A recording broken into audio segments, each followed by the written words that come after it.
Don't forget to subscribe. Afterwards, the wisest and most spiritual books from the greatest authors await you every day. And now buckle up, sit back and we'll begin. Helena Petrovna Blavatsky. From the caves and jungles of Hindustan and Bombay. Late in the evening of the 16th of February, 1879, after a rough voyage which lasted 32 days, joyful exclamations were heard everywhere on deck. "Have you seen the lighthouse? There it is at last, the Bombay lighthouse."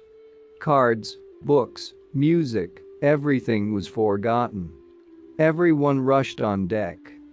The moon had not risen as yet, and, in spite of the starry tropical sky, it was quite dark. The stars were so bright that, at first, it seemed hardly possible to distinguish, far away amongst them, a small fiery point lit by earthly hands. The stars winked at us like so many huge eyes in the black sky, on one side of which shone the Southern Cross. At last we distinguished the lighthouse on the distant horizon. It was nothing but a tiny fiery point diving in the phosphorescent waves. The tired travelers greeted it warmly. The rejoicing was general. What a glorious daybreak followed this dark night. The sea no longer tossed our ship.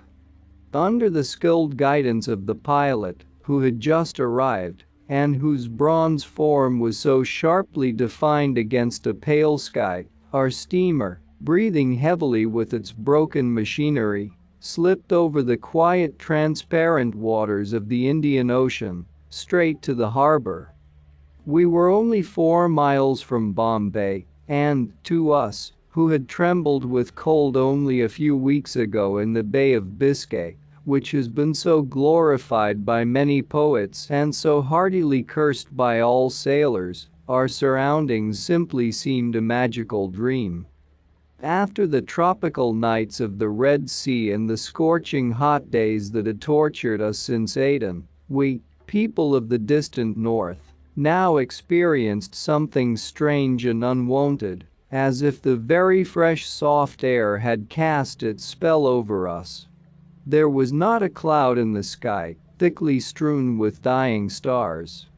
Even the moonlight, which till then had covered the sky with its silvery garb, was gradually vanishing, and the brighter grew the rosiness of dawn over the small island that lay before us in the east. The paler in the west grew the scattered rays of the moon, that sprinkled with bright flakes of light the dark wake our ship left behind her, as if the glory of the west was bidding goodbye to us, while the light of the east welcomed the newcomers from far-off lands. Brighter and bluer grew the sky, swiftly absorbing the remaining pale stars one after the other, and we felt something touching in the sweet dignity with which the Queen of Night resigned her rights to the powerful usurper. At last, descending lower and lower, she disappeared completely.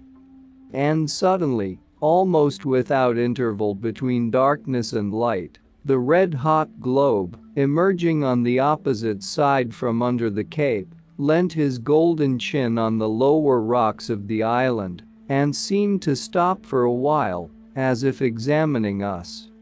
Then, with one powerful effort, the torch of day rose high over the sea and gloriously proceeded on its path, including in one mighty fiery embrace the blue waters of the bay, the shore and the islands, with their rocks and coconut forests. His golden rays fell upon a crowd of Parsis, his rightful worshippers, who stood on shore raising their arms towards the mighty Eye of Ormuzd. The sight was so impressive that everyone on deck became silent for a moment, even a red-nosed old sailor, who was busy quite close to us over the cable, stopped working and, clearing his throat, nodded at the sun. Moving slowly and cautiously along the charming but treacherous bay, we had plenty of time to admire the picture around us. On the right was a group. Garipuri translated means the town of caves according to the Orientalists, and the town of purification, according to the native Sanskrit scholars. This temple, cut out by an unknown hand in the very heart of a rock resembling porphyry, is a true apple of discord amongst the archaeologists, of whom none can as yet fix, even approximately, its antiquity. Elephanta raises high its rocky brow, all overgrown with secular cactus, and right under it, at the foot of the rock, are hollowed out the chief temple and the two lateral ones. Like the serpent of our Russian fairy tales, it seems to be opening its fierce black mouth to swallow the daring mortal who comes to take possession of the secret mystery of Titan. Its two remaining teeth, dark with time, are formed by two huge pillars to the entrance, sustaining the palate of the monster. How many generations of Hindus, how many races, have knelt in the dust before the Trimurti, your threefold deity, O Elephanta? How many centuries were spent by weak man in digging out in your stone bosom this town of temples and carving your gigantic idols? Who can say? Many years have elapsed since I saw you last, ancient mysterious temple, and still the same restless thoughts, the same recurrent questions vex me snow as they did then, and still remain unanswered. In a few days we shall see each other again. Once more I shall gaze upon your stern image, upon your three huge granite faces, and shall feel as hopeless as ever of piercing the mystery of your being. This secret fell into safe hands 3 centuries before ours. It is not in vain that the old Portuguese historian Dom Diego de Cuda boasts that the big square stone fastened over the arch of the pagoda with a distinct inscription, having been torn out and sent as a present to the King Dom Juan III, disappeared mysteriously in the course of time. And adds, further, close to this big pagoda there stood another, and farther on even a third one, the most wonderful of all in beauty, incredible size, and richness of material. All those pagodas and caves have been built by the kings of Kannada, the most important of whom was Bonazar, and these buildings of Satan are Portuguese soldiers attacked with such vehemence that in a few years one stone was not left upon another. And, worst of all, they left no inscriptions that might have given a clue to so much. Thanks to the fanaticism of Portuguese soldiers, the chronology of the Indian cave temples must remain forever an enigma to the archaeological world, beginning with the Brahmans, who say Elephanta is 374,000 years old, and ending with Ferguson, who tries to prove that it was carved only in the 12th century of our era. Whenever one turns one's eyes to history, there is nothing to be found but hypotheses and darkness. And yet Garipuri is mentioned in the epic Mahabharata, which was written, according to Colebrook and Wilson, a good while before the reign of Cyrus. In another ancient legend it is said that the temple of Trimurti was built on Elephanta by the sons of Pandu, who took part in the war between the dynasties of the sun and the moon, and, belonging to the latter, were expelled at the end of the war. The Rajputs, who are the descendants of the first, still sing of this victory, but even in their popular songs there is nothing positive. Centuries have passed and will pass, and the ancient secret will die in the rocky bosom of the cave still unrecorded. On the left side of the bay, exactly opposite Elephanta, and as if in contrast with all its antiquity and greatness, spreads the Malabar Hill, the residence of the modern Europeans and rich natives. Their brightly painted bungalows are bathed in the greenery of banyan, Indian fig, and various other trees, and the tall and straight trunks of coconut palms cover with the fringe of their leaves the whole ridge of the hilly headland.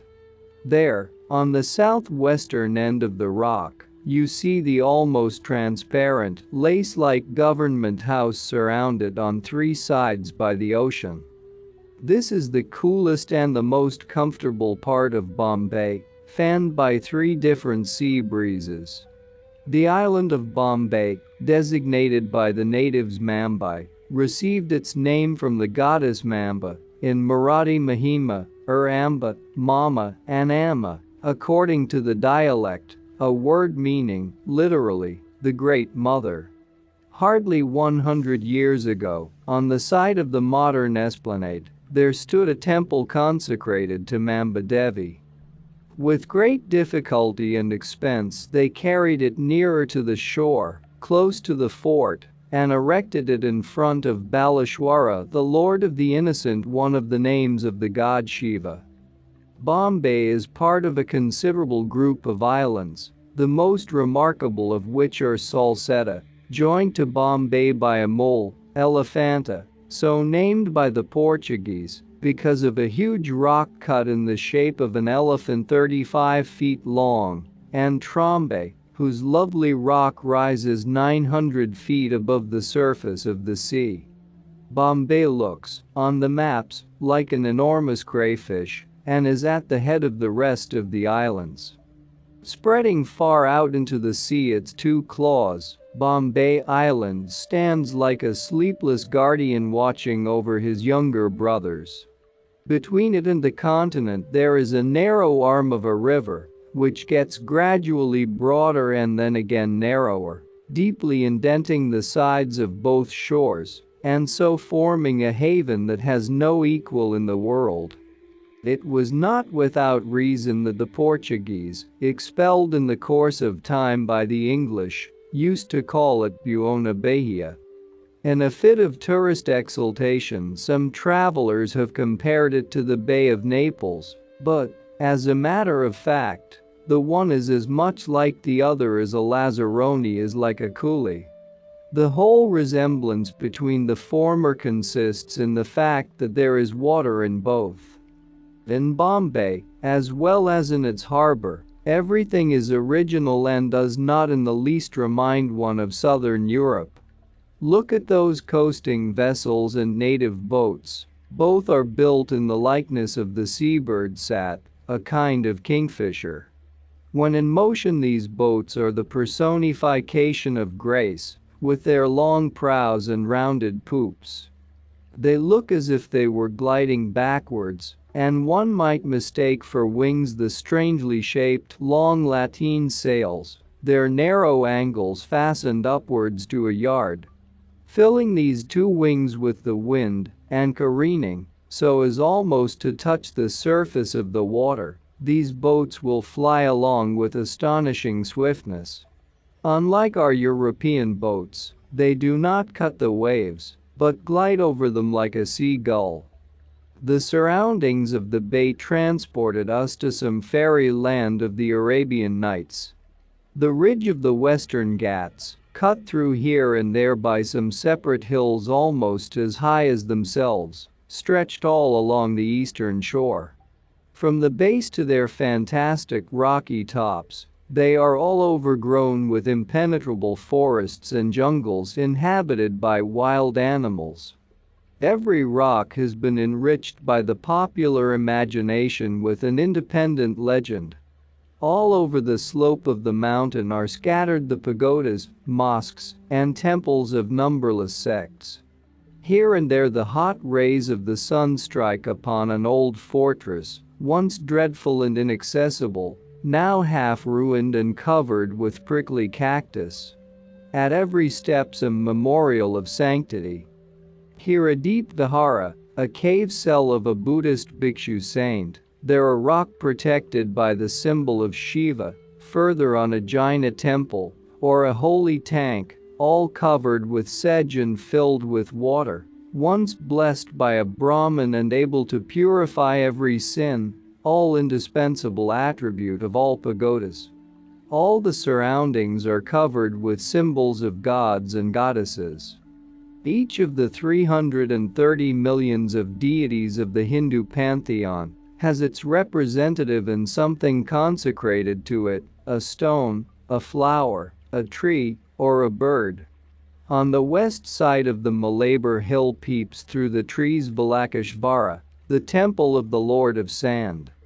A long stream of Hindus moves towards this celebrated temple, men and women, shining with rings on their fingers and toes, with bracelets from their wrists up to their elbows, clad in bright turbans and snow-white muslins, with foreheads freshly painted with red, yellow, and white holy sectarian signs. The legend says that Rama spent here a night on his way from Ayodhya, Oudh, to Lanka, Ceylon, to fetch his wife Sita, who had been stolen by the wicked king Ravana. Rama's brother Lakshman, whose duty it was to send him daily a new lingam from Benares, was late in doing so one evening. Losing patience, Rama erected for himself a lingam of sand. When, at last, the symbol arrived from Benares, it was put in a temple, and the lingam erected by Rama was left on the shore. There it stayed during long centuries, but, at the arrival of the Portuguese, the Lord of Sand felt so disgusted with the Faringi, foreigners, that he jumped into the sea never to return. A little farther on there is a charming tank, called Vanatirtha, or the point of the arrow. Here Rama, the much worshipped hero of the Hindus, felt thirsty and, not finding any water, shot an arrow, and immediately there was created a pond. Its crystal waters were surrounded by a high wall, steps were built leading down to it, and a circle of white marble dwellings was filled with Dvija, twice-born, Brahmins. India is the land of legends and of mysterious nooks and corners. There is not a ruin, not a monument, not a thicket, that has no story attached to it. Yet, however they may be entangled in the cobweb of popular imagination, which becomes thicker with every generation, it is difficult to point out a single one that is not founded on fact. With patience and, still more, with the help of the learned Brahmins, you can always get at the truth, when once you have secured their trust and friendship. The same road leads to the temple of the Parsi fire worshippers. At its altar burns an unquenchable fire, which daily consumes hundredweights of sandalwood and aromatic herbs. Lit 300 years ago, the sacred fire has never been extinguished, notwithstanding many disorders, sectarian discords, and even wars. The Parsis are very proud of this temple of Zarathustra, as they call Zoroaster. Compared with it, the Hindu pagodas look like brightly painted Easter eggs. Generally they are consecrated to Hanuman, the monkey god and the faithful ally of Rama, or to the elephant-headed Ganesha, the god of the occult wisdom, or to one of the devas.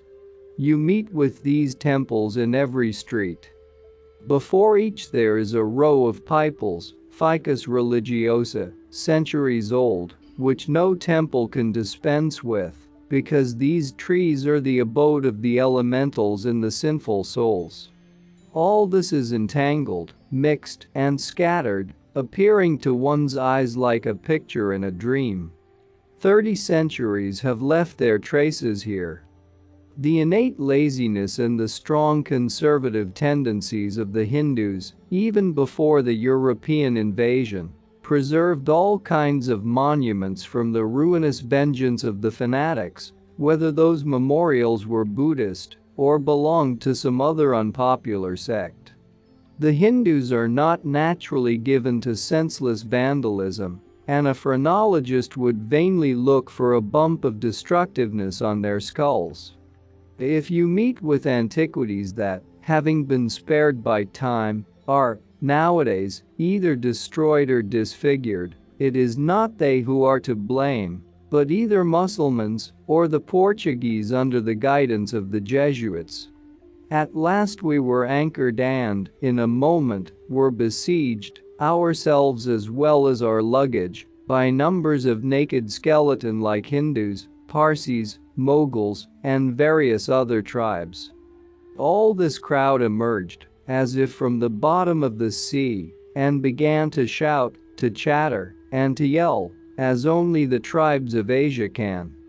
To get rid of this Babel confusion of tongues as soon as possible, we took refuge in the first bunder boat and made for the shore. The first are, so to speak, the county council of the town, whose duty it is to clean the streets, and to kill one of them is not only forbidden by the police, but would be very dangerous. By killing one you would rouse the vengeance of every Hindu, who is always ready to offer his own life in exchange for a crow's. The souls of the sinful forefathers transmigrate into crows, and to kill one is to interfere with the law of karma and to expose the poor ancestor to something still worse. Such is the firm belief, not only of Hindus, but of Parsis, even the most enlightened amongst them. The strange behavior of the Indian crows explains, to a certain extent, the superstition. The vultures are, in a way, the grave diggers of the Parsis, and are under the personal protection of the Farvardania, the angel of death, who soars over the Tower of Silence, watching the occupations of the feathered workmen. The deafening caw of the crows strikes every newcomer as uncanny, but, after a while, is explained very simply. Every tree of the numerous cocoa nut forests round Bombay is provided with a hollow pumpkin. The sap of the tree drops into it and, after fermenting, becomes a most intoxicating beverage, known in Bombay under the name of toddy. The naked toddy wallas, generally half-caste Portuguese, modestly adorned with a single coral necklace, fetch this beverage twice a day, climbing the 150 feet high trunks like squirrels. The crows mostly build their nests on the tops of the cocoa nut palms and drink incessantly out of the open pumpkins. The result of this is the chronic intoxication of the birds. As soon as we went out in the garden of our new habitation, flocks of crows came down heavily from every tree. The noise they make whilst jumping about everywhere is indescribable. There seemed to be something positively human in the positions of the slyly bent heads of the drunken birds, and a fiendish light shone in their eyes while they were examining us from foot to head. We occupied 3 small bungalows, lost, like nests, in the garden, their roofs literally smothered in roses blossoming on bushes 20 feet high, and their windows covered only with muslin, instead of the usual panes of glass. The bungalows were situated in the native part of the town, so that we were transported, all at once, into the real India. We were living in India, unlike English people, who are only surrounded by India at a certain distance.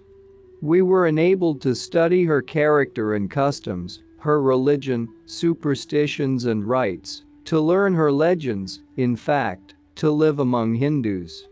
Everything in India, this land of the elephant and the poisonous cobra, of the tiger and the unsuccessful English missionary, is original and strange.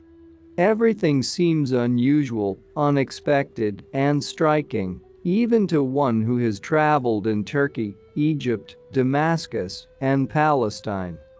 In these tropical regions the conditions of nature are so various that all the forms of the animal and vegetable kingdoms must radically differ from what we are used to in Europe. Look, for instance, at those women on their way to a well through a garden, which is private and at the same time open to anyone, because somebody's cows are grazing in it. To whom does it not happen to meet with women, to see cows, and admire a garden. Doubtless these are among the commonest of all things. But a single attentive glance will suffice to show you the difference that exists between the same objects in Europe and in India. Nowhere more than in India does a human being feel his weakness and insignificance. The majesty of the tropical growth is such that our highest trees would look dwarfed compared with banyans, and especially with palms.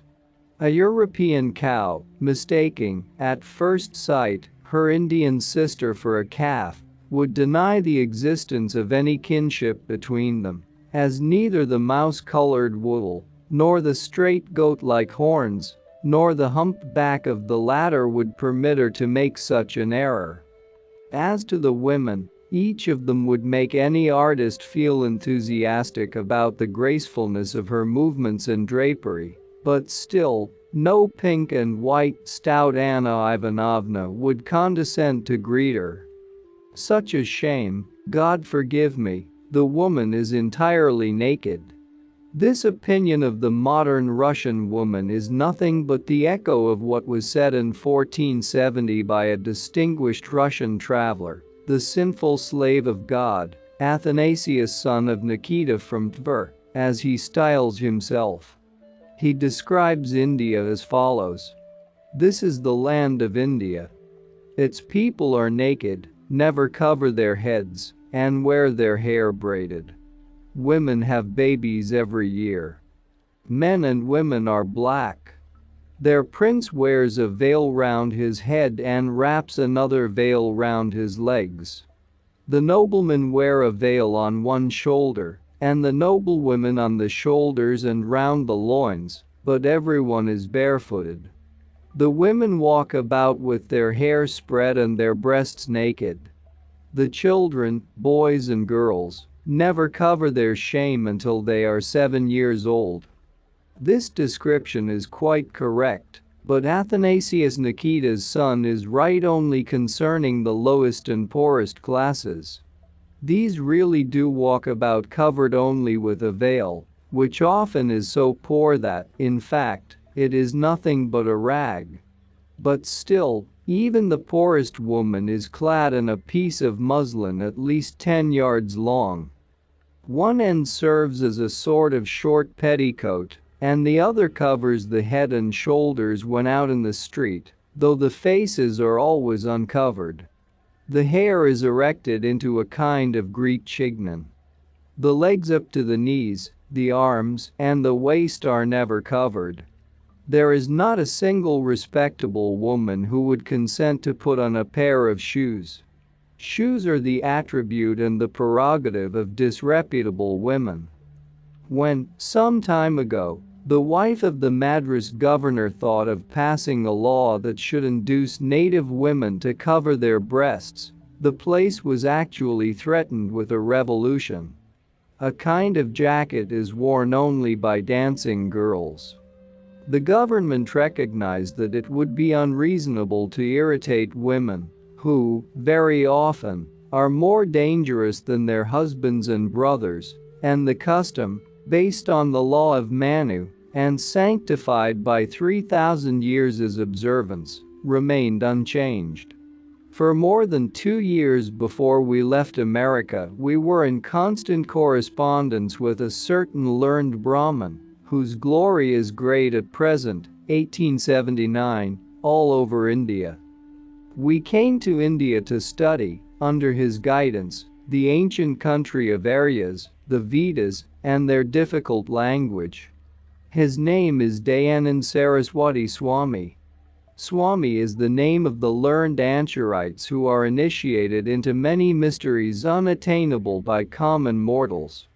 They are monks who never marry, but are quite different from other mendicant brotherhoods, the so-called sannyasi and Hossain.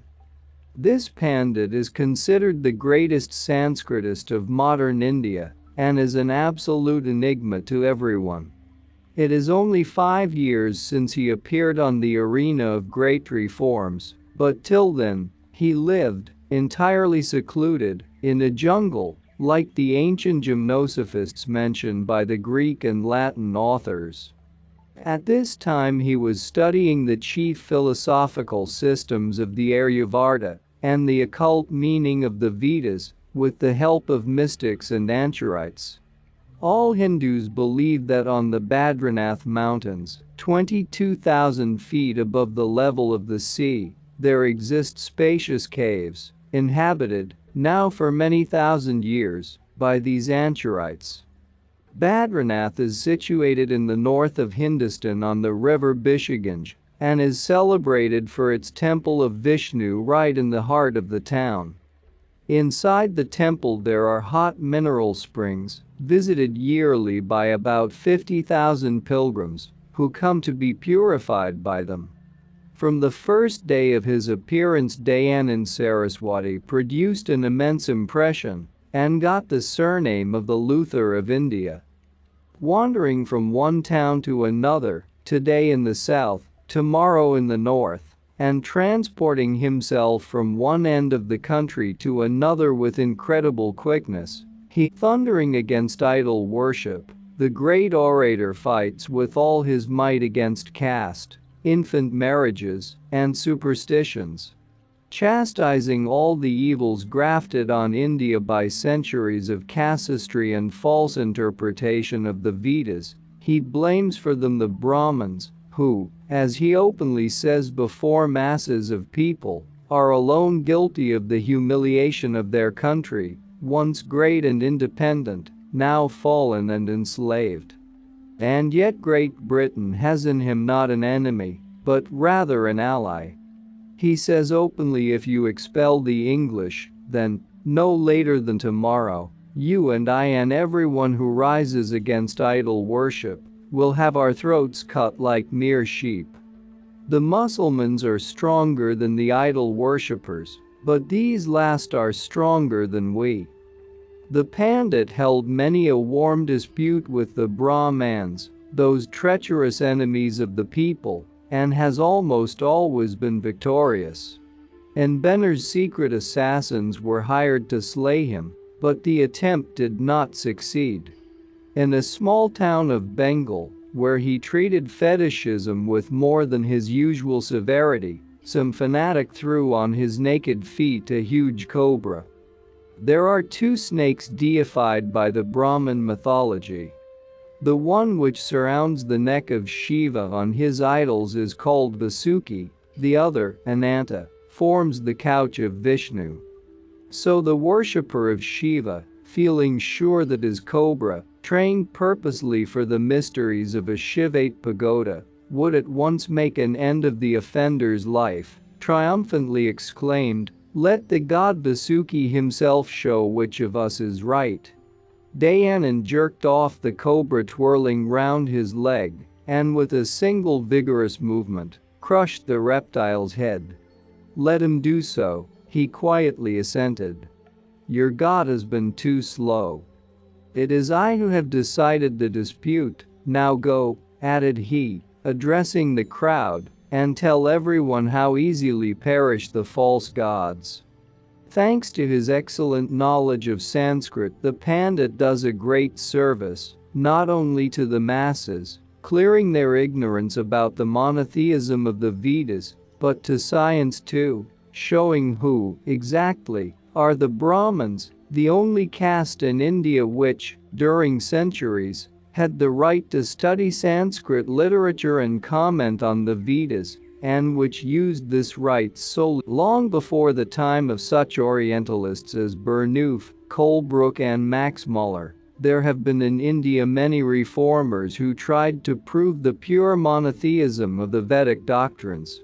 There have even been founders of new religions who denied the revelations of these scriptures, for instance, the Raja Ram Mohan Roy and, after him, Babu Keshab Chunder Sen, both Calcutta Bengalese. But neither of them had much success. They did nothing but add new denominations to the numberless sects existing in India. Ram Mohan Roy died in England, having done next to nothing, and Keshab Chunder Sen, having founded the community of Brahmo Samaj, which professes a religion extracted from the depths of the Babu's own imagination, became a mystic of the most pronounced type, and now is only a berry from the same field, as we say in Russia, as the spiritualists, by whom he is considered to be a medium and a Calcutta Swedenborg. He spends his time in a dirty tank, singing praises to Chaitanya, Quran, Buddha, and his own person, proclaiming himself their prophet, and performs a mystical dance, dressed in woman's attire, which, on his part, is an attention to a woman goddess whom the Babu calls his mother, father and eldest brother. In short, all the attempts to re-establish the pure primitive monotheism of Aryan India have been a failure. They always got wrecked upon the double rock of Brahmanism and of prejudices centuries old. But lo! Here appears unexpectedly the Pandit Dayanand. None, even of the most beloved of his disciples, knows who he is and whence he comes. He openly confesses before the crowds that the name under which he is known is not his, but was given to him at the yogi initiation. The mystical school of yogis was established by Patanjali, the founder of one of the 6 philosophical systems of ancient India. It is supposed that the Neoplatonists of the 2nd and 3rd Alexandrian schools were the followers of Indian yogis, more especially was their theurgy brought from India by Pythagoras, according to the tradition. There still exist in India hundreds of yogis who follow the system of Patanjali and assert that they are in communion with Brahma. Nevertheless, most of them are do-nothings, mendicants by profession, and great frauds, thanks to the insatiable longing of the natives for miracles. The real yogis avoid appearing in public and spend their lives in secluded retirement and studies, except when, as in Dayanand's case, they come forth in time of need to aid their country. However, it is perfectly certain that India never saw a more learned Sanskrit scholar, a deeper metaphysician, a more wonderful orator, and a more fearless denunciator of every evil than Dayanand since the time of Sankaracharya, the celebrated founder of the Vedanta philosophy, the most metaphysical of Indian systems, in fact, the crown of pantheistic teaching. Then, Dayanand's personal appearance is striking. He is immensely tall, his complexion is pale, rather European than Indian, his eyes are large and bright, and his grayish hair is long. The yogis and ikshatas, initiated, never cut either their hair or beard. His voice is clear and loud, well calculated to give expression to every shade of deep feeling, ranging from a sweet childish caressing whisper to thundering wrath against the evil doings and falsehoods of the priests. All this taken together produces an indescribable effect on the impressionable Hindu. Wherever Dayanand appears, crowds prostrate themselves in the dust over his footprints, but, unlike Babu Keshab Chunder Sen, he does not teach a new religion, does not invent new dogmas. He only asks them to renew their half-forgotten Sanskrit studies and, having compared the doctrines of their forefathers with what they have become in the hands of Brahmins, to return to the pure conceptions of deity taught by the primitive Rishasani, Vayu, Aditya, and Angira, the patriarchs who first gave the Vedas to humanity.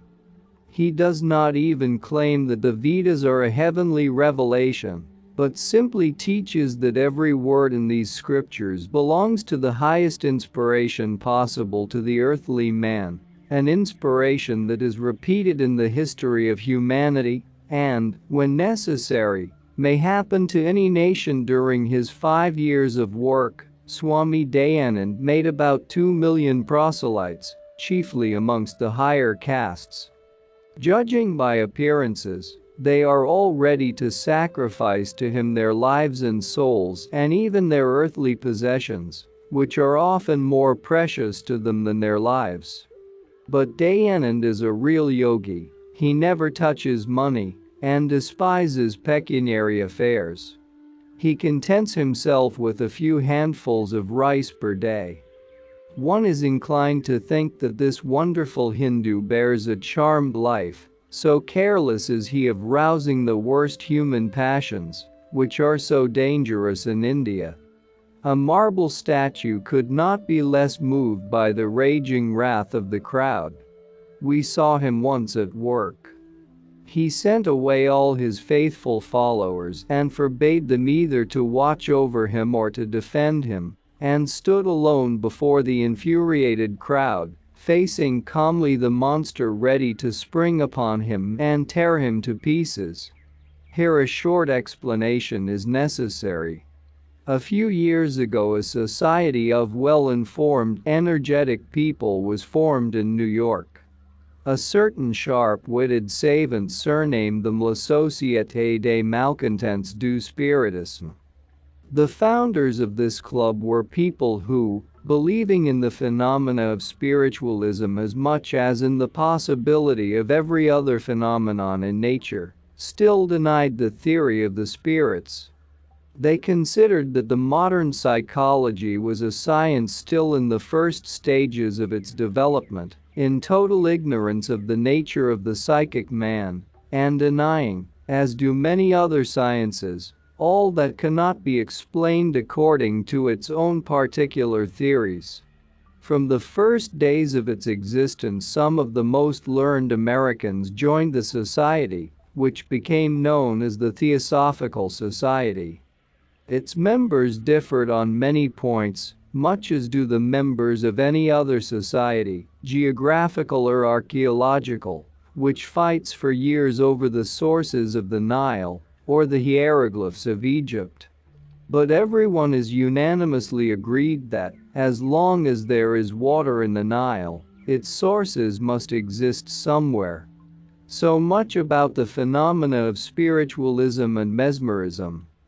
These phenomena were still waiting their Champollion, but the Rosetta Stone was to be searched for neither in Europe nor in America, but in the faraway countries where they still believe in magic, where wonders are performed daily by the native priesthood, and where the cold materialism of science has never yet reached, in one word, in the East.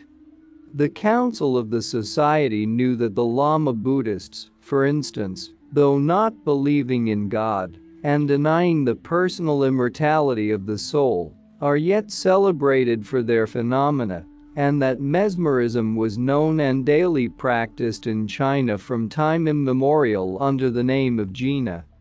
In India they fear and hate the very name of the spirits whom the spiritualists venerate so deeply. Yet many an ignorant fakir can perform miracles calculated to turn upside down all the notions of a scientist, and to be the despair of the most celebrated of European prestidigitators. Many members of the society have visited India, many were born there, and have themselves witnessed the sorceries of the Brahmins.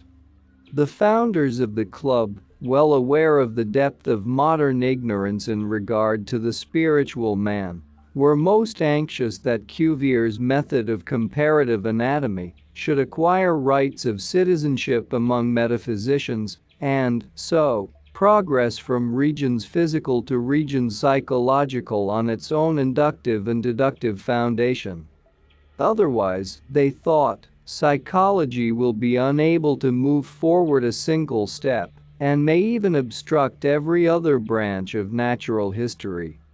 Instances have not been wanting of physiology poaching on the preserves of purely metaphysical and abstract knowledge, all the time feigning to ignore the latter absolutely, and seeking to class psychology with the positive sciences, having first bound it to a bed of Procrusts, where it refuses to yield its secret to its clumsy tormentors.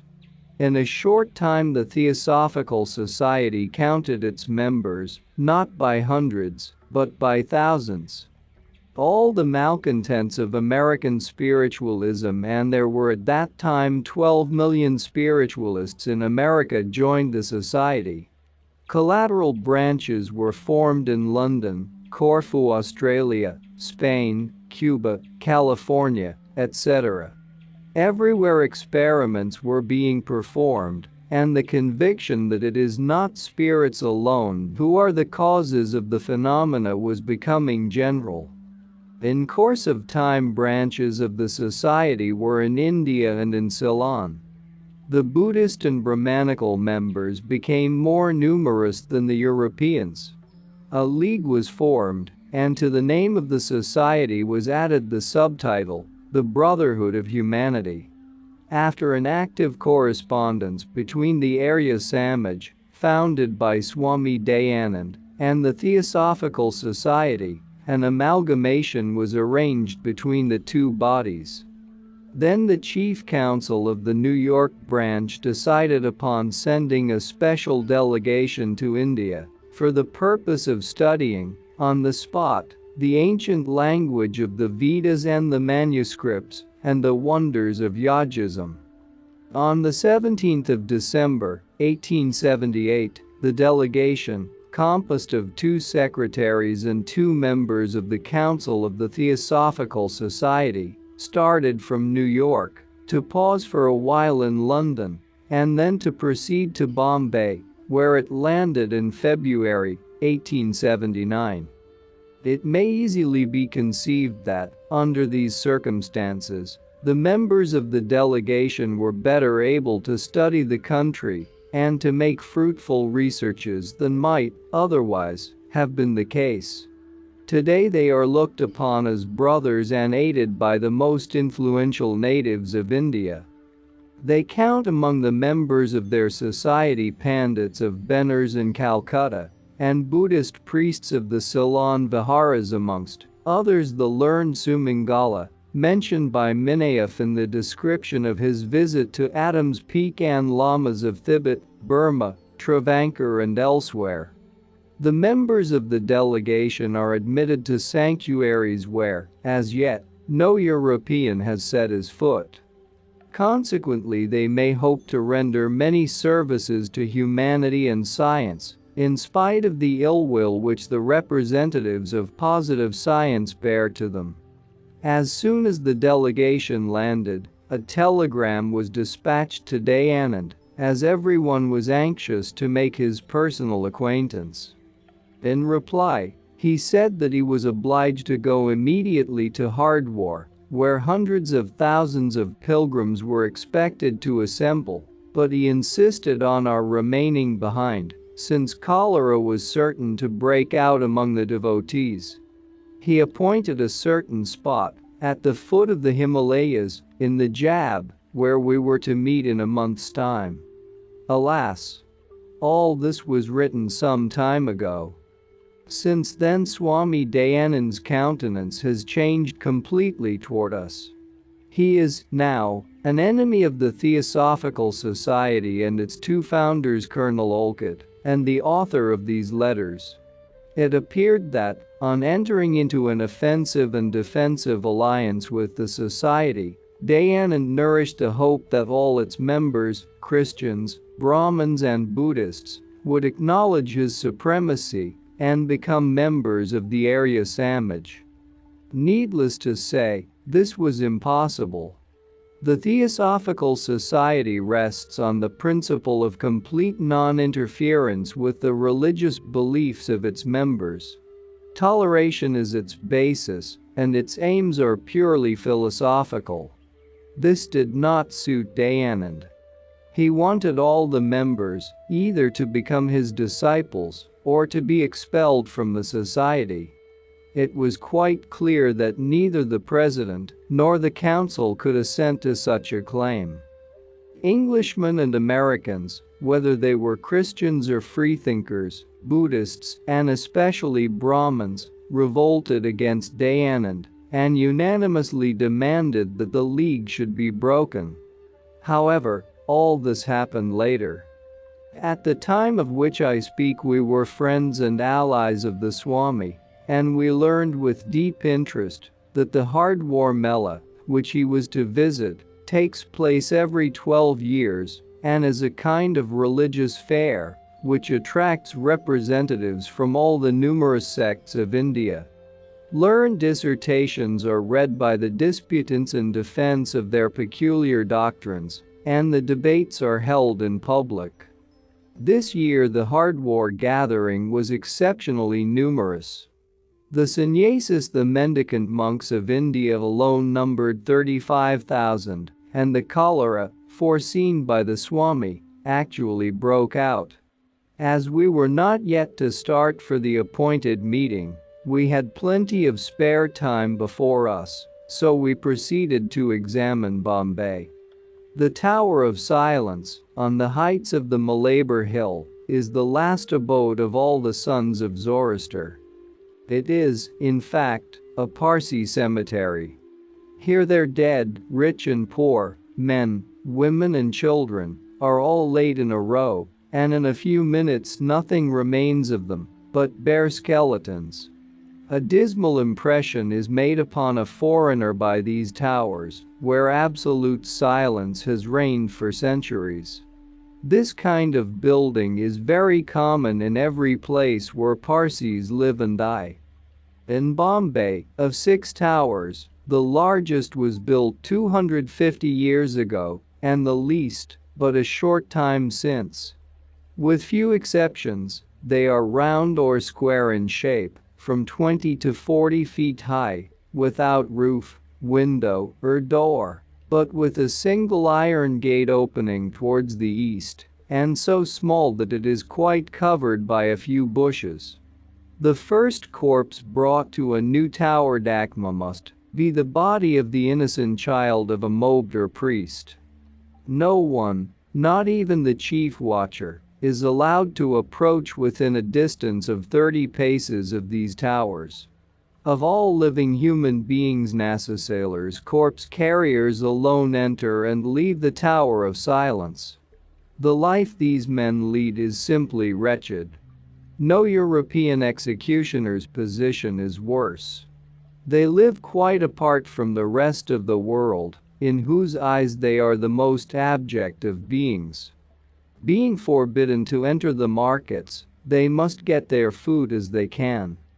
They are born, marry, and die, perfect strangers to all except their own class, passing through the streets, only to fetch the dead and carry them to the tower. Even to be near one of them is a degradation. Entering the tower with a corpse, covered, whatever may have been its rank or position, with old white rags, they undress it and place it, in silence, on one of the 3 rows presently to be described. Then, still preserving the same silence, they come out, shut the gate, and burn the rags. Amongst the fire worshippers, death is divested of all his majesty and is a mere object of disgust. As soon as the last hour of a sick person seems to approach, everyone leaves the chamber of death, as much to avoid impeding the departure of the soul from the body as to shun the risk of polluting the living by contact with the dead. The mob alone stays with the dying man for a while, and having whispered into his ear the Zendavesta precepts, Ashem Vohu and Yado Ahivari, leaves the room while the patient is still alive. Then a dog is brought and made to look straight into his face. This ceremony is called Sazdid, the dog's stare. A dog is the only living creature that the Drux Nasu, the evil one, fears, and that is able to prevent him from taking possession of the body. It must be strictly observed that no one's shadow lies between the dying man and the dog, otherwise the whole strength of the dog's gaze will be lost, and the demon will profit by the occasion. The body remains on the spot where life left it, until the NASA sailors appear, their arms hidden to the shoulders under old bags, to take it away. having deposited it in an iron coffin, the same for everyone they carry it to the Dakma. If anyone, who has once been carried thither, should happen to regain consciousness, the NASA sailors are bound to kill him, for such a person, who has been polluted by one touch of the dead bodies in the Dakma, has thereby lost all right to return to the living. By doing so he would contaminate the whole community. As some such cases have occurred, the Parsis are trying to get a new law passed that would allow the miserable ex-corpses to live again amongst their friends, and that would compel the NASA sailors to leave the only gate of the Dakma unlocked, so that they might find a way of retreat open to them. It is very curious, but it is said that the vultures, which devour without hesitation the corpses, will never touch those who are only apparently dead, but fly away uttering loud shrieks. After a last prayer at the gate of the Dakma, pronounced from afar by the Moabd, and repeated in chorus by the NASA sailors, the dog ceremony is repeated. In Bombay there is a dog, trained for this purpose, at the entrance to the tower. Finally, the body is taken inside and placed on one or other of the rows, according to its sex and age. We have twice been present at the ceremonies of dying, and once of burial, if I may be permitted to use such an incongruous term. In this respect the Parsis are much more tolerant than the Hindus, who are offended by the mere presence at their religious rites of an European. N. Baranji, a chief official of the tower, invited us to his house to be present at the burial of some rich woman. So we witnessed all that was going on at a distance of about 40 paces, sitting quietly on our obliging host's veranda. While the dog was staring into the dead woman's face, we were gazing, as intently, but with much more disgust, at the huge flock of vultures above the Dakma that kept entering the tower and flying out again with pieces of human flesh in their beaks. These birds, that build their nests in thousands round the Tower of Silence, have been purposely imported from Persia. Indian vultures prove to be too weak and not sufficiently bloodthirsty to perform the process of stripping the bones with the dispatch prescribed by Zoroaster. We were told that the entire operation of denuding the bones occupies no more than a few minutes. As soon as the ceremony was over, we were led into another building, where a model of the Dakma was to be seen. We could now very easily imagine what was to take place presently inside the tower. In the center there is a deep waterless well, covered with a grating like the opening into a drain. Around it are 3 broad circles, gradually sloping downwards. In each of them are coffin-like receptacles for the bodies. There are 365 such places. The first and smallest row is destined for children, the second for women, and the third for men. This threefold circle is symbolical of 3 cardinal Zoroastrian virtues: pure thoughts, kind words, and good actions. Thanks to the vultures, the bones are laid bare in less than an hour, and, in 2 or 3 weeks, the tropical sun scorches them into such a state of fragility that the slightest breath of wind is enough to reduce them to powder and to carry them down into the pit. No smell is left behind, no source of plagues and epidemics. I do not know that this way may not be preferable to cremation, which leaves in the air about the Ghat a faint but disagreeable odor. The Ghat is a place by the sea or river shore where Hindus burn their dead. Instead of feeding the old Slavonic deity Mother Wet Earth with carrion, Parsis give to Armasti pure dust. Armasti means, literally, fostering cow, and Zoroaster teaches that the cultivation of land is the noblest of all occupations in the eyes of God. Accordingly, the worship of earth is so sacred among the Parsis that they take all possible precautions against polluting the fostering cow that gives them 100 golden grains for every single grain. In the season of the monsoon, when, during 4 months, the rain pours incessantly down and washes into the well everything that is left by the vultures, the water absorbed by the earth is filtered, for the bottom of the well, the walls of which are built of granite, is, to this end, covered with sand and charcoal. The site of the Pinharapala is less lugubrious and much more amusing. The Pinharapala is the Bombay hospital for decrepit animals, but a similar institution exists in every town where Jainas dwell. Being one of the most ancient, this is also one of the most interesting of the sects of India. It is much older than Buddhism, which took its rise about 543 to 477 BC. Jainas boast that Buddhism is nothing more than a mere heresy of Jainism, Gautama, the founder of Buddhism, having been a disciple and follower of one of the Jaina gurus. The customs, rites, and philosophical conceptions of Jainas place them midway between the Brahmanists and the Buddhists.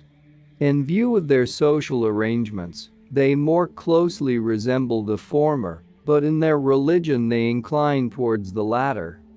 Their caste divisions, their total abstinence from flesh, and their non-worship of the relics of the saints are as strictly observed as the similar tenets of the Brahmins, but, like Buddhists, they deny the Hindu gods and the authority of the Vedas and adore their own 24 Tirthankaras, or Jinas, who belong to the host of the blissful. Their priests, like the Buddhists, never marry. They live in isolated viharas and choose their successors from amongst the members of any social class. According to them, Prakrit is the only sacred language and is used in their sacred literature, as well as in Ceylon. Jainas and Buddhists have the same traditional chronology. They do not eat after sunset and carefully dust any place before sitting down upon it, that they may not crush even the tiniest of insects. Both systems, or rather both schools of philosophy, teach the theory of eternal indestructible atoms, following the ancient atomistic school of Kannada. They assert that the universe never had a beginning and never will have an end.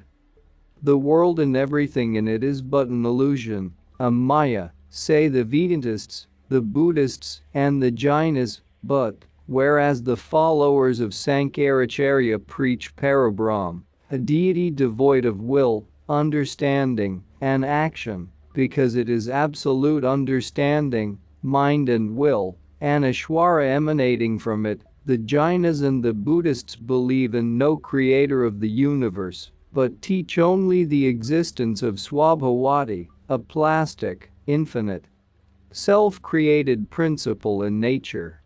Still they firmly believe, as do all Indian sects, in the transmigration of souls.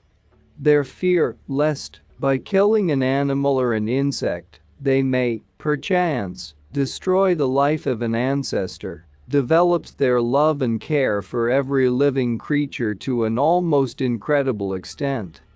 Not only is there a hospital for invalid animals in every town and village, but their priests always wear a muslin muzzle. I trust they will pardon the disrespectful expression. In order to avoid destroying even the smallest animalcule by inadvertence in the act of breathing. The same fear impels them to drink only filtered water. There are a few millions of Jainas in Gujarat, Bombay, Konkan, and some other places. The Bombay Pinharapala occupies a whole quarter of the town and is separated into yards, meadows and gardens, with ponds, cages for beasts of prey, and enclosures for tame animals. This institution would have served very well for a model of Noah's Ark. In the first yard, however, we saw no animals, but, instead, a few hundred human skeletons, old men, women and children. They were the remaining natives of the so-called famine districts who had crowded into Bombay to beg their bread. Thus, while, a few yards off, the official vets were busily bandaging the broken legs of jackals, pouring ointments on the backs of mangy dogs, and fitting crutches to lame storks, human beings were dying, at their very elbows, of starvation. Happily for the famine-stricken, there were at that time fewer hungry animals than usual, and so they were fed on what remained from the meals of the brute pensioners. No doubt many of these wretched sufferers would have consented to transmigrate instantly into the bodies of any of the animals who were ending so snugly their earthly careers. But even the Pinharhala roses are not without thorns. The graminivorous subjects, of course, could not wish for anything better, but I doubt very much whether the beasts of prey, such as tigers, hyenas, and wolves, are content with the rules in the forcibly prescribed diet. Jainas themselves turn with disgust even from eggs and fish, and, in consequence, all the animals of which they have the care must turn vegetarians. We were present when an old tiger, wounded by an English bullet, was fed. Having sniffed at a kind of rice soup which was offered to him, he lashed his tail, snarled, showing his yellow teeth, and with a weak roar turned away from the food. What a look he cast askance upon his keeper, who was meekly trying to persuade him to taste his nice dinner. Only the strong bars of the cage saved the Jaina from a vigorous protest on the part of this veteran of the forest. A hyena, with a bleeding head and an ear half torn off, began by sitting in the trough filled with the Spartan sauce, and then, without any further ceremony, upset it, as if to show its utter contempt for the mess. The wolves and the dogs raised such disconsolate howls that they attracted the attention of two inseparable friends, an old elephant with a wooden leg and a sore-eyed ox, the veritable Castor and Pollux of this institution. In accordance with his noble nature, the first thought of the elephant concerned his friend. He wound his trunk round the neck of the ox, in token of protection, and both moaned dismally. Parrots, storks, pigeons, flamingos, the whole feathered tribe reveled in their breakfast. Monkeys were the first to answer the keeper's invitation, and greatly enjoyed themselves. Further on we were shown a holy man, who was feeding insects with his own blood. He lay with his eyes shut, and the scorching rays of the sun striking full upon his naked body. He was literally covered with flies, mosquitoes, ants and bugs. "All these are our brothers," mildly observed the keeper, pointing to the hundreds of animals and insects. "How can you Europeans kill and even devour them?" "What would you do," I asked, "if this snake were about to bite you? Is it possible you would not kill it, if you had time?" "Not for all the world. I should cautiously catch it, and then I should carry it to some deserted place outside the town, and there set it free. Nevertheless, suppose it bit you? Then I should recite a mantram, and, if that produced no good result, I should be fair to consider it as the finger of fate, and quietly leave this body for another." These were the words of a man who was educated to a certain extent, and very well read. When we pointed out that no gift of nature is aimless, and that the human teeth are all-devouring, he answered by quoting whole chapters of Darwin's theory of natural selection and origin of species. "It is not true," argued he. that the first men were born with canine teeth. It was only in course of time, with the degradation of humanity only, when the appetite for flesh food began to develop, that the jaws changed their first shape under the influence of new necessities. I could not help asking myself, will la science va-t-elle see for? The same evening, in Elphinstone's theater, there was given a special performance in honor of the American mission, as we are styled here. Native actors represented in Gujarati the ancient fairy drama Sita Rama, that has been adapted from the Ramayana, the celebrated epic by Valmiki.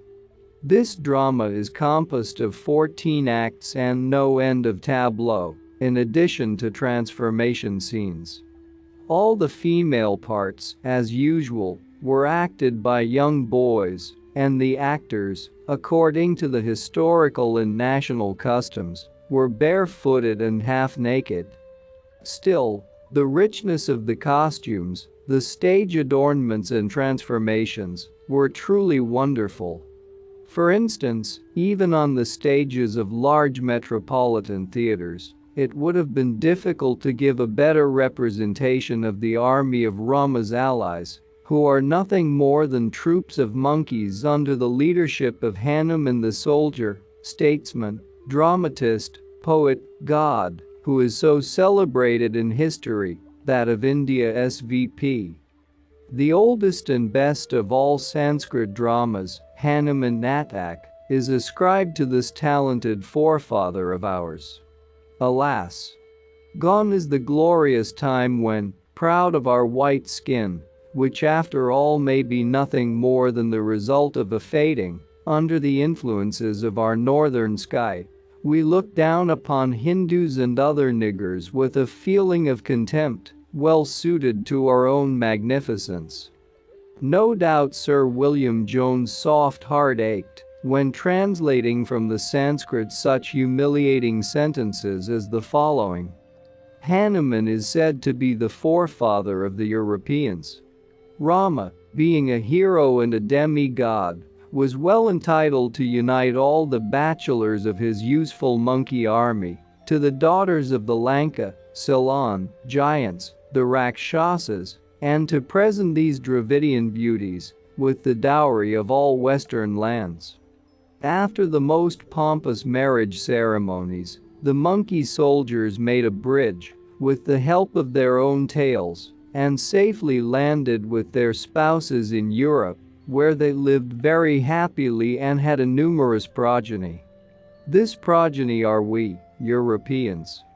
Dravidian words found in some European languages, in Basque for instance, greatly rejoiced the hearts of the Brahmins, who would gladly promote the philologists to the rank of demigods for this important discovery, which confirms so gloriously their ancient legend. But it was Darwin who crowned the edifice of proof with the authority of Western education and Western scientific literature. The Indians became still more convinced that we are the veritable descendants of Hanuman, and that, if one only took the trouble to examine carefully, our tales might easily be discovered. Our narrow breeches and long skirts only add to the evidence, however uncomplimentary the idea may be to us. Still, if you consider seriously, what are we to say when science, in the person of Darwin, concedes this hypothesis to the wisdom of ancient Aryas? We must perforce submit. And, really, it is better to have for a forefather Hanuman, the poet, the hero, the god, than any other monkey, even though it be a tailless one. Sita Rama belongs to the category of mythological dramas, something like the tragedies of Aeschylus. Listening to this production of the remotest antiquity, the spectators are carried back to the times when the gods, descending upon earth, took an active part in the everyday life of mortals. Nothing reminds one of a modern drama, though the exterior arrangement is the same. From the sublime to the ridiculous there is but a step, and vice versa. The goat, chosen for a sacrifice to Bacchus, presented the world tragedy. Greek script here. The death, bleedings and buddings of the quadrupedal offering of antiquity have been polished by the hands of time and of civilization, and, as a result of this process, we get the dying whisper of Rachel in the part of Adrian Lecouvreur, and the fearfully realistic kicking of the modern Croisette in the poisoning scene of the Sphinx. But, whereas the descendants of Themistocles gladly receive, whether captive or free, all the changes and improvements considered as such by modern taste, thinking them to be a corrected and enlarged edition of the genius of Aeschylus, Hindus, happily for archaeologists and lovers of antiquity, have never moved a step since the times of our much-honored forefather Hanuman. We awaited the performance of Sita Rama with the liveliest curiosity. Except ourselves and the building of the theater, everything was strictly indigenous, and nothing reminded us of the West. There was not the trace of an orchestra. Music was only to be heard from the stage, or from behind it. At last the curtain rose. The silence, which had been very remarkable before the performance, considering the huge crowd of spectators of both sexes, now became absolute. Rama is one of the incarnations of Vishnu, and, as most of the audience were worshippers of Vishnu, for them the spectacle was not a mere theatrical performance, but a religious mystery, representing the life and achievements of their favorite and most venerated gods. The prologue was late in the epoch before creation began. It may safely be said that no dramatist would dare to choose an earlier one or, rather, before the last manifestation of the universe. All the philosophical sects of India, except Mussulmans, agree that the universe has always existed. But the Hindus divide the periodical appearances and vanishings into days and nights of Brahma. The nights, or withdrawals of the objective universe, are called pralayas, and the days, or epochs of new awakening into life and light, are called manvantaras, yugas, or centuries of the gods. These periods are also called, respectively, the inbreathings and outbreathings of Brahma. When pralaya comes to an end, Brahma awakens, and, with this awakening, the universe that rested in deity, in other words, that was reabsorbed in its subjective essence, emanates from the divine principle and becomes visible.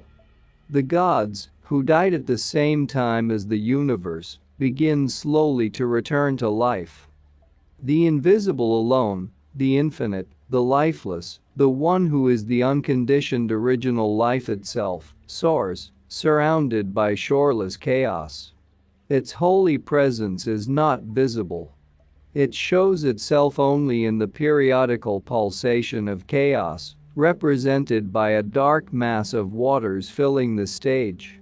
These waters are not, as yet, separated from the dry land, because Brahma, the creative spirit of Narayana, has not yet separated from the ever-unchanging.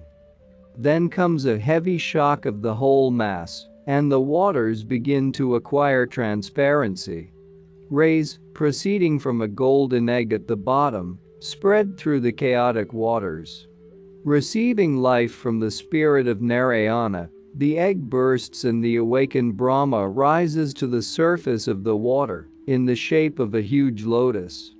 Light clouds appear, at first transparent and web-like. They gradually become condensed and transform themselves into Prajapatis, the 10 personified creative powers of Brahma, the god of everything living, and sing a hymn of praise to the Creator. Something naively poetical, to our unaccustomed ears, breathed in this uniform melody unaccompanied by any orchestra. The hour of general revival has struck. Pralaya comes to an end. Everything rejoices, returning to life.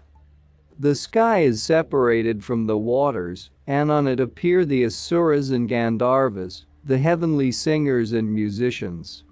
Then Indra, Yama, Varuna, and Kuvera, the spirits presiding over the four cardinal points, or the four elements, water, fire, earth, and air, pour forth atoms, whence springs the serpent Ananta.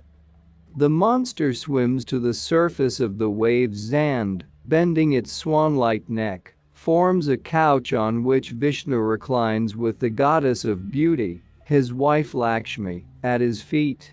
Swatha! Swatha! Swatha! Cries the choir of heavenly musicians, hailing the deity. In the Russian church service this is pronounced Swayat. Swayat. Swayat. And means holy. Holy. Holy. In one of his future avatars, Vishnu will incarnate in Rama, the son of a great king, and Lakshmi will become Sita. The motive of the whole poem of Ramayana is sung in a few words by the celestial musicians. Kama, the god of love, shelters the divine couple, and, that very moment, a flame is lit in their hearts, and the whole world is created. Later there are performed the 14 acts of the drama, which is well known to everybody, and in which several hundred personages take part. At the end of the prologue the whole assembly of gods come forward, one after another, and acquaint the audience with the contents and the epilogue of their performance, asking the public not to be too exacting. It is as though all these familiar deities, made of painted granite and marble, left the temples and came down to remind mortals of events long past and forgotten. The hall was full of natives. We four alone were representatives of Europe. Like a huge flower bed, the women displayed the bright colors of their garments. Here and there, among handsome, bronze-like heads, were the pretty, dull white faces of Parsi women, whose beauty reminded me of the Georgians. The front rows were occupied by women only. In India it is quite easy to learn a person's religion, sect, and caste, and even whether a woman is married or single, from the marks painted in bright colors on everyone's forehead. Since the time when Alexander the Great destroyed the sacred books of the Jebers, they have constantly been oppressed by the idol worshippers. King Artashir-Babachan restored fire worship in the years 229–243 AC. Since then they have again been persecuted during the reign of one of the Shakpurs, either 2.x or Xi, of the Sassanids, but which of them is not known. It is, however, reported that one of them was a great protector of the Zarathustra doctrines.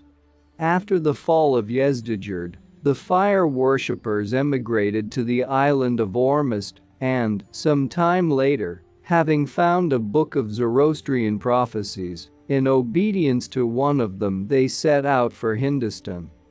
After many wanderings, they appeared, about 1000 or 1200 years ago, in the territory of Maharana Jayadeva, a vassal of the Rajput king Champaner, who allowed them to colonize his land, but only on condition that they laid down their weapons, that they abandoned the Persian language for Hindi, and that their women put off their national dress and clothed themselves after the manner of Hindu women.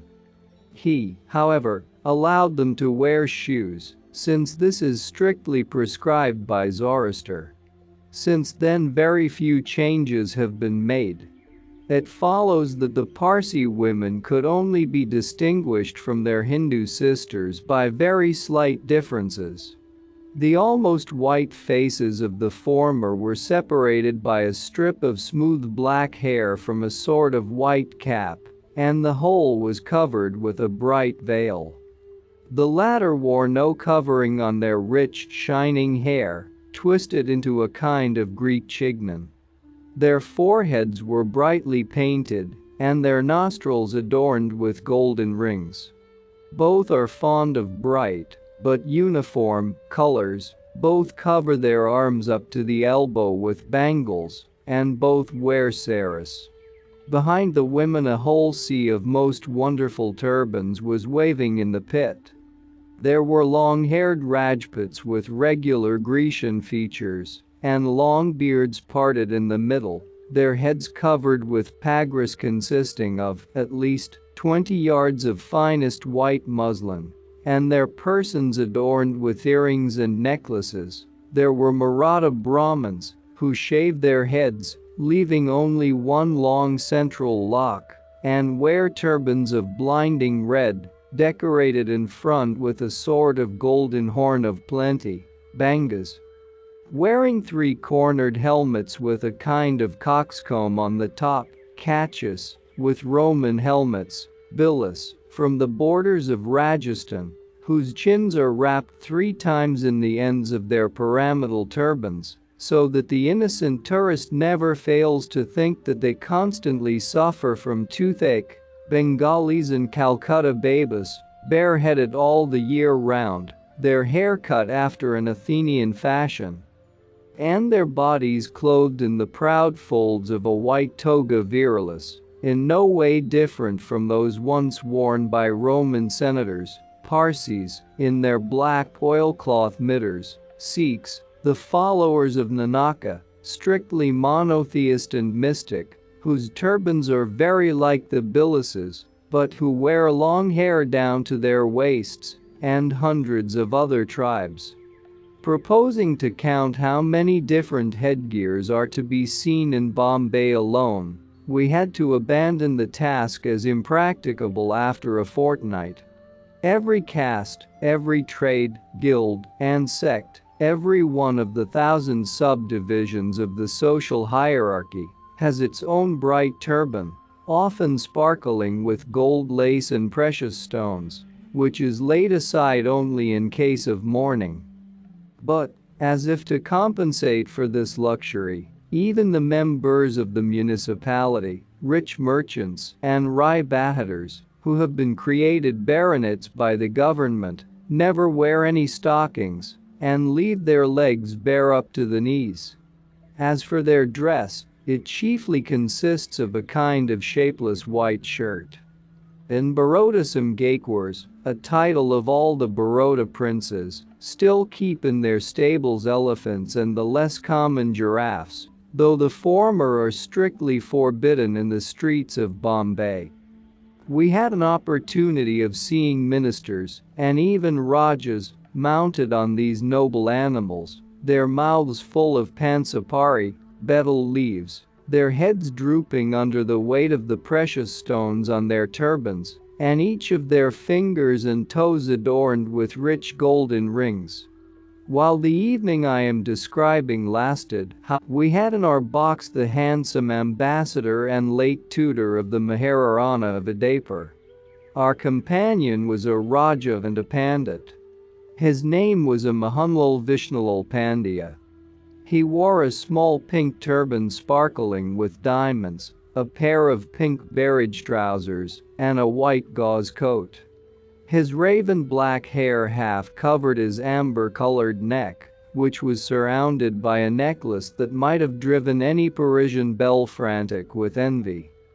The poor Rapit was awfully sleepy, but he stuck heroically to his duties and, thoughtfully pulling his beard, led us all through the endless labyrinth of metaphysical entanglements of the Ramayana. During the entr'actes we were offered coffee, sherbets, and cigarettes, which we smoked even during the performance, sitting in front of the stage in the first row. We were covered, like idols, with garlands of flowers, and the manager, a stout Hindu clad in transparent muslins, sprinkled us several times with rose water. The performance began at 8 p.m. and, at 2:30, had only reached the 9th act. In spite of each of us having a punkah walla at our backs, the heat was unbearable. We had reached the limits of our endurance, and tried to excuse ourselves. This led to general disturbance on the stage as well as in the auditorium.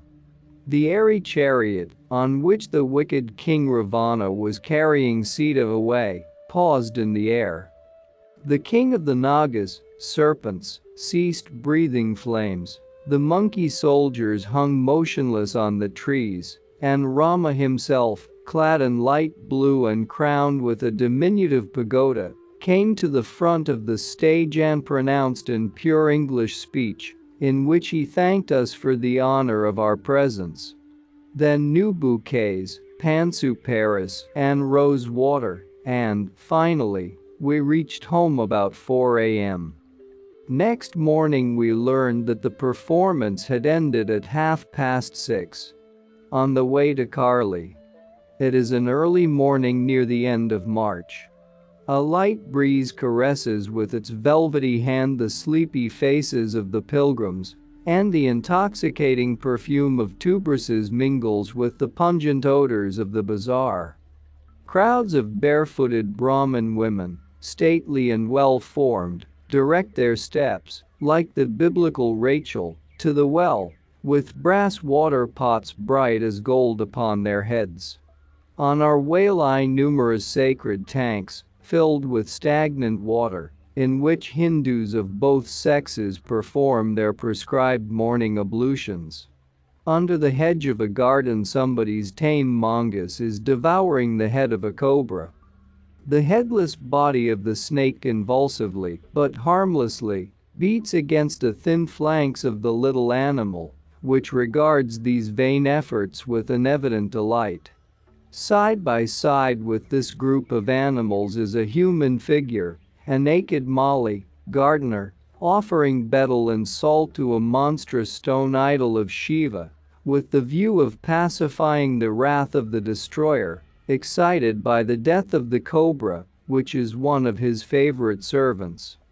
A few steps before reaching the railway station, we meet a modest Catholic procession, consisting of a few newly converted pariahs and some of the native Portuguese.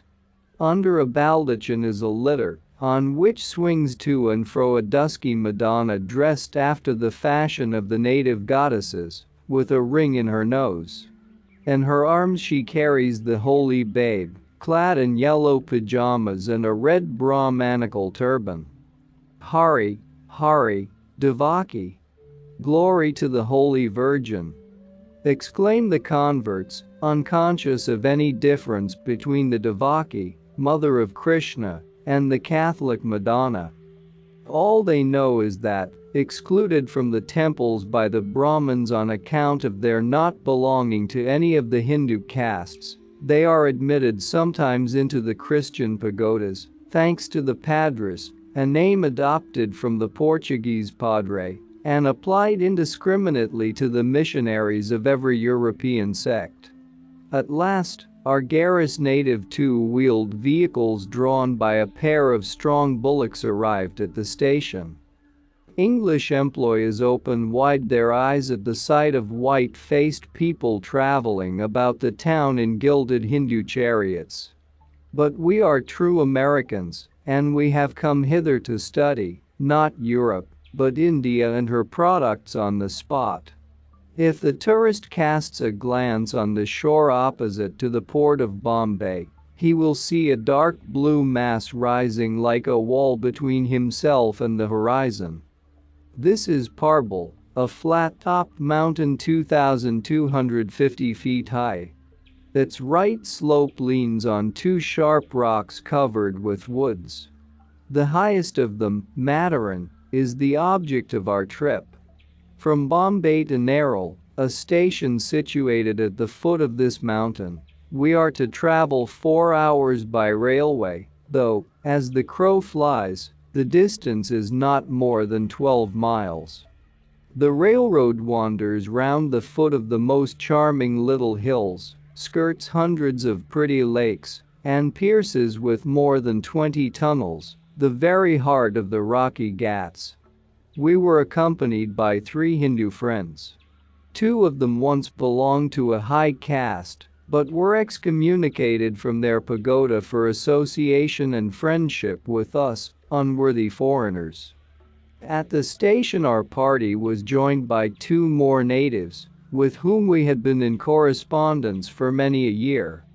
All were members of our society, reformers of the Young India school, enemies of Brahmins, castes, aid prejudices, and were to be our fellow travelers and visit with us the annual fair at the temple festivities of Karli, stopping on the way at Madaran and Kanjali. One was a Brahmin from Pune, the second a Madeliar landowner from Madras, the third a Sinhalese from Kagala, the fourth a Bengali Zamindar, and the fifth a gigantic Rajput, whom we had known for a long time by the name of Gulab Lal Singh, and had called simply Gulab Singh. I shall dwell upon his personality more than on any of the others, because the most wonderful and diverse stories were in circulation about this strange man.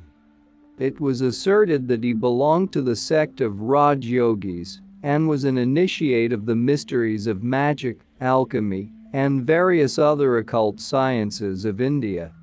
He was rich and independent, and rumor did not dare to suspect him of deception, the more so because, though quite full of these sciences, he never uttered a word about them in public and carefully concealed his knowledge from all except a few friends.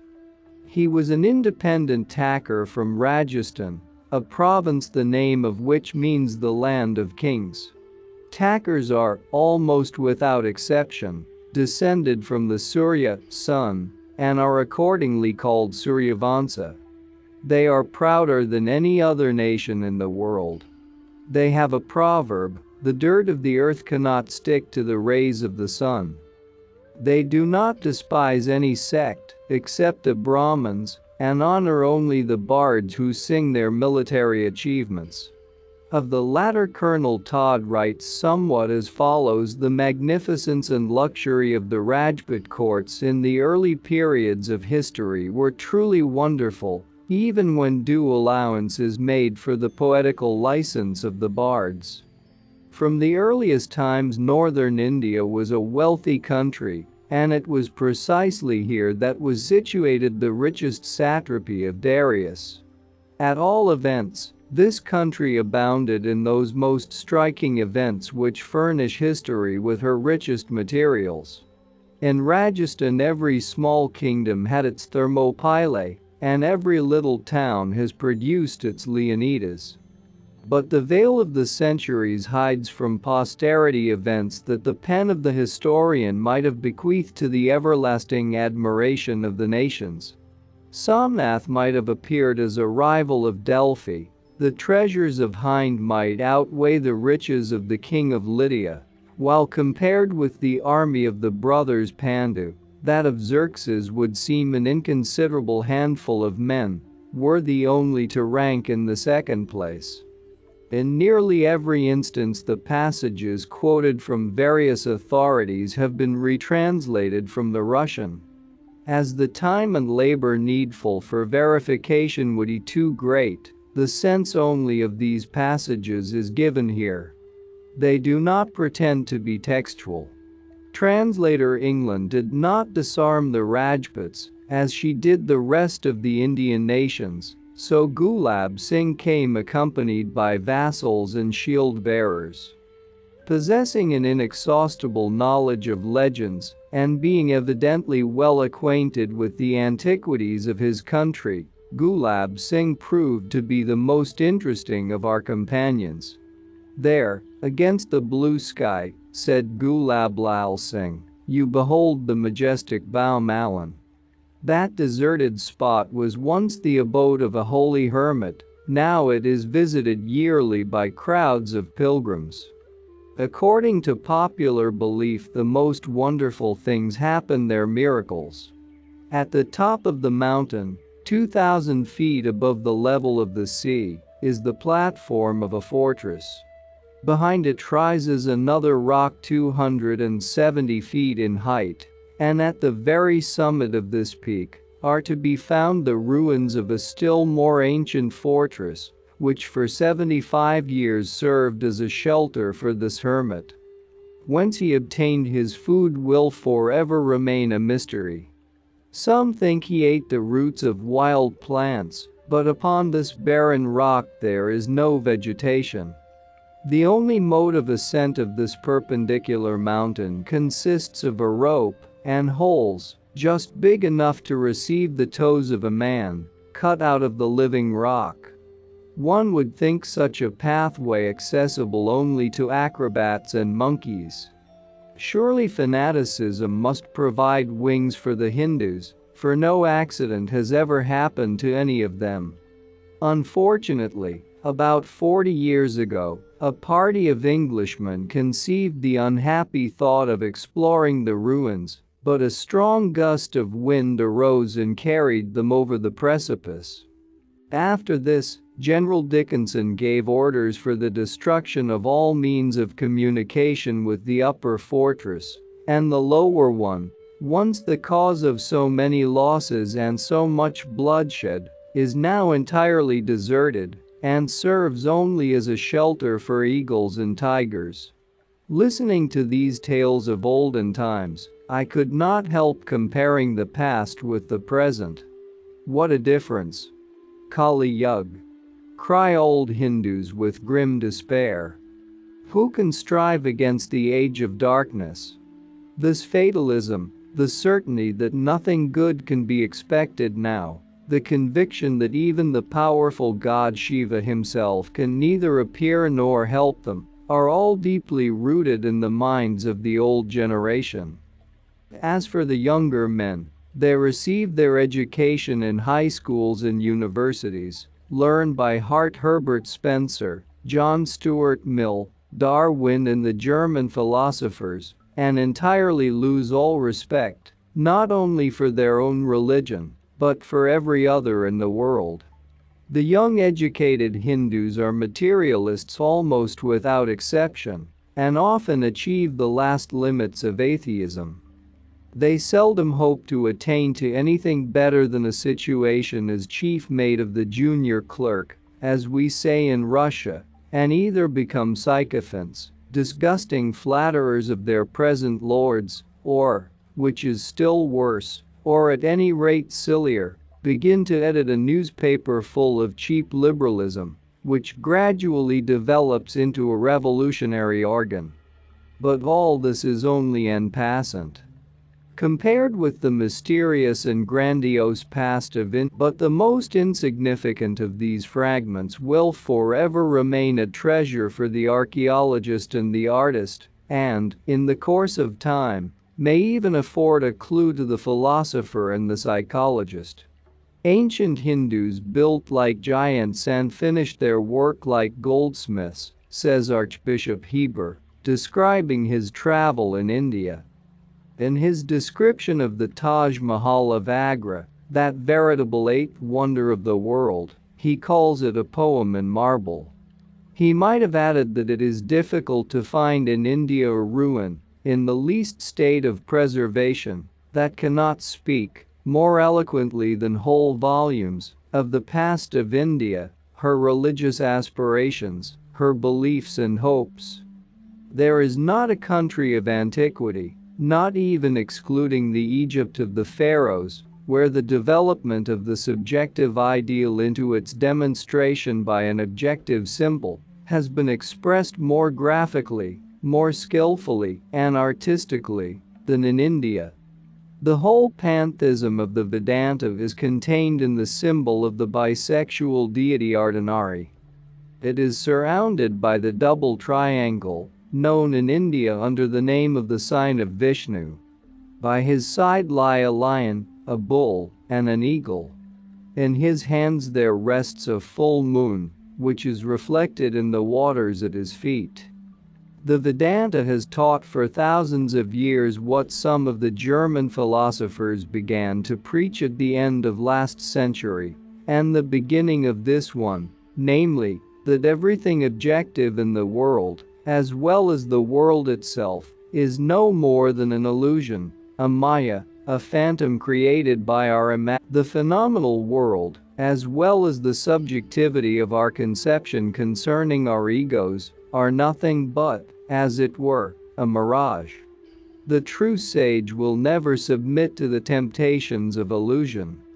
He is well aware that man will attain to self-knowledge and become a real ego only after the entire union of the personal fragment with the all, thus becoming an immutable, infinite, universal Brahma. Accordingly, he considers the whole cycle of birth, life, old age, and death as the sole product of imagination. Generally speaking, Indian philosophy, split up as it is into numerous metaphysical teachings, possesses, when united to Indian ontological doctrines, such a well-developed logic, such a wonderfully refined psychology, that it might well take the first rank when contrasted with the schools, ancient and modern, idealist or positivist, and eclipse them all in turn. That positivism expounded by Lewis, that makes each particular hair on the heads of Oxford theologians stand on end, is ridiculous child's play compared with the atomistic school of Visheshika, with its world divided, like a chessboard, into 6 categories of everlasting atoms, 9 substances, 24 qualities, and 5 motions. And, however difficult, and even impossible may seem the exact representation of all these abstract ideas, idealistic, pantheistic, and, sometimes, purely material, in the condensed shape of allegorical symbols, India, nevertheless, has known how to express all these teachings more or less successfully. She has immortalized them in her ugly, four-headed idols, in the geometrical complicated forms of her temples, and even in the entangled lines and spots on the foreheads of her sectaries. We were discussing this and other topics with our Hindu fellow travelers when a Catholic padre, a teacher in the Jesuit College of St. Xavier in Bombay, entered our carriage at one of the stations. Soon he could contain himself no longer and joined in our conversation. Smiling and rubbing his hands, he said that he was curious to know on the strength of what sophistry our companions could find anything resembling a philosophical explanation in the fundamental idea of the 4 faces of this ugly Shiva, crowned with snakes, pointing with his finger to the idol at the entrance to a pagoda. "It is very simple," answered the Bengali Babu. "You see that its 4 faces are turned towards the 4 cardinal points, south, north, west, and east, but all these faces are on one body and belong to one God." "Would you mind explaining first the philosophical idea of the 4 faces and 8 hands of your Shiva?" interrupted the padre. "With great pleasure. Thinking that our great Rudra, the Vedic name for this god, is omnipresent, we represent him with his face turned simultaneously in all directions. 8 hands indicate his omnipotence, and his single body serves to remind us that he is one, though he is everywhere, and nobody can avoid his all-seeing eye or his chastising hand." The padre was going to say something when the train stopped. We had arrived at Nerul. It is hardly 25 years since, for the first time, a white man ascended Mataran, a huge mass of various kinds of trap rock, for the most part crystalline in form. Though quite near to Bombay, and only a few miles from Kandala, the summer residence of the Europeans, the threatening heights of this giant were long considered inaccessible. On the north, its smooth, almost vertical face rises 2,450 feet over the valley of the River Pen, and, further on, numberless separate rocks and hillocks, covered with thick vegetation and divided by valleys and precipices, rise up to the clouds. In 1854, the railway pierced one of the sides of Mataran, and now has reached the foot of the last mountain, stopping at Nerul, where, not long ago, there was nothing but a precipice. From Nerul to the upper plateau is but 8 miles, which you may travel on a pony or in an open or closed palanquin, as you choose. Considering that we arrived at Nerul about 6 in the evening, this course was not very tempting. Civilization has done much with inanimate nature, but, in spite of all its despotism, it has not yet been able to conquer tigers and snakes. Tigers, no doubt, are banished to the more remote jungles, but all kinds of snakes, especially cobras and coralillos, which last by preference inhabit trees, still abound in the forests of Mataran as in days of old, and wage a regular guerrilla warfare against the invaders. Woe betide the belated pedestrian, or even horseman, if he happens to pass under a tree which forms the ambuscade of a coralillo snake. Cobras and other reptiles seldom attack men, and will generally try to avoid them, unless accidentally trodden upon, but these guerrilleros of the forest, the tree serpents, lie in wait for their victims. As soon as the head of a man comes under the branch which shelters the coralillo, this enemy of man, coiling its tail round the branch, dives down into space with all the length of his body and strikes with its fangs at the man's forehead. This curious fact was long considered to be a mere fable, but it has now been verified and belongs to the natural history of India. In these cases the natives see in the snake the envoy of death, the fulfiller of the will of the bloodthirsty Kali, the spouse of Shiva. But evening, after the scorchingly hot day, was so tempting and held out to us from the distance such promise of delicious coolness that we decided upon risking our fate. In the heart of this wondrous nature one longs to shake off earthly chains and unite oneself with the boundless life, so that death itself has its attractions in India. Besides, the full moon was about to rise at 8 p.m.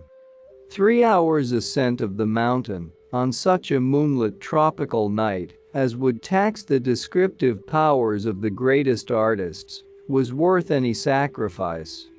Apropos, among the few artists who can fix upon canvas the subtle charm of a moonlit night in India, public opinion begins to name our own V.V. Vereshchajan. Having dined hurriedly in the dak bungalow, we asked for our sedan chairs and, drawing our roof-like topis over our eyes, we started. 8 coolies, clad, as usual, in vine leaves, took possession of each chair and hurried up the mountain, uttering the shrieks and yells no true Hindu can dispense with. Each chair was accompanied besides by a relay of 8 more porters.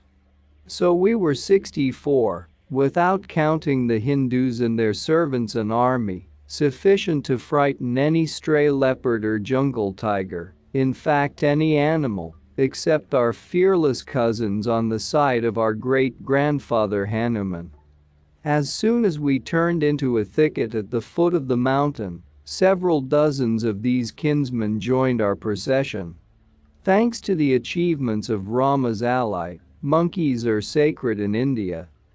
The government, emulating the earlier wisdom of the East India Company, forbids everyone to molest them, not only when met within the forests, which in all justice belong to them, but even when they invade the city gardens.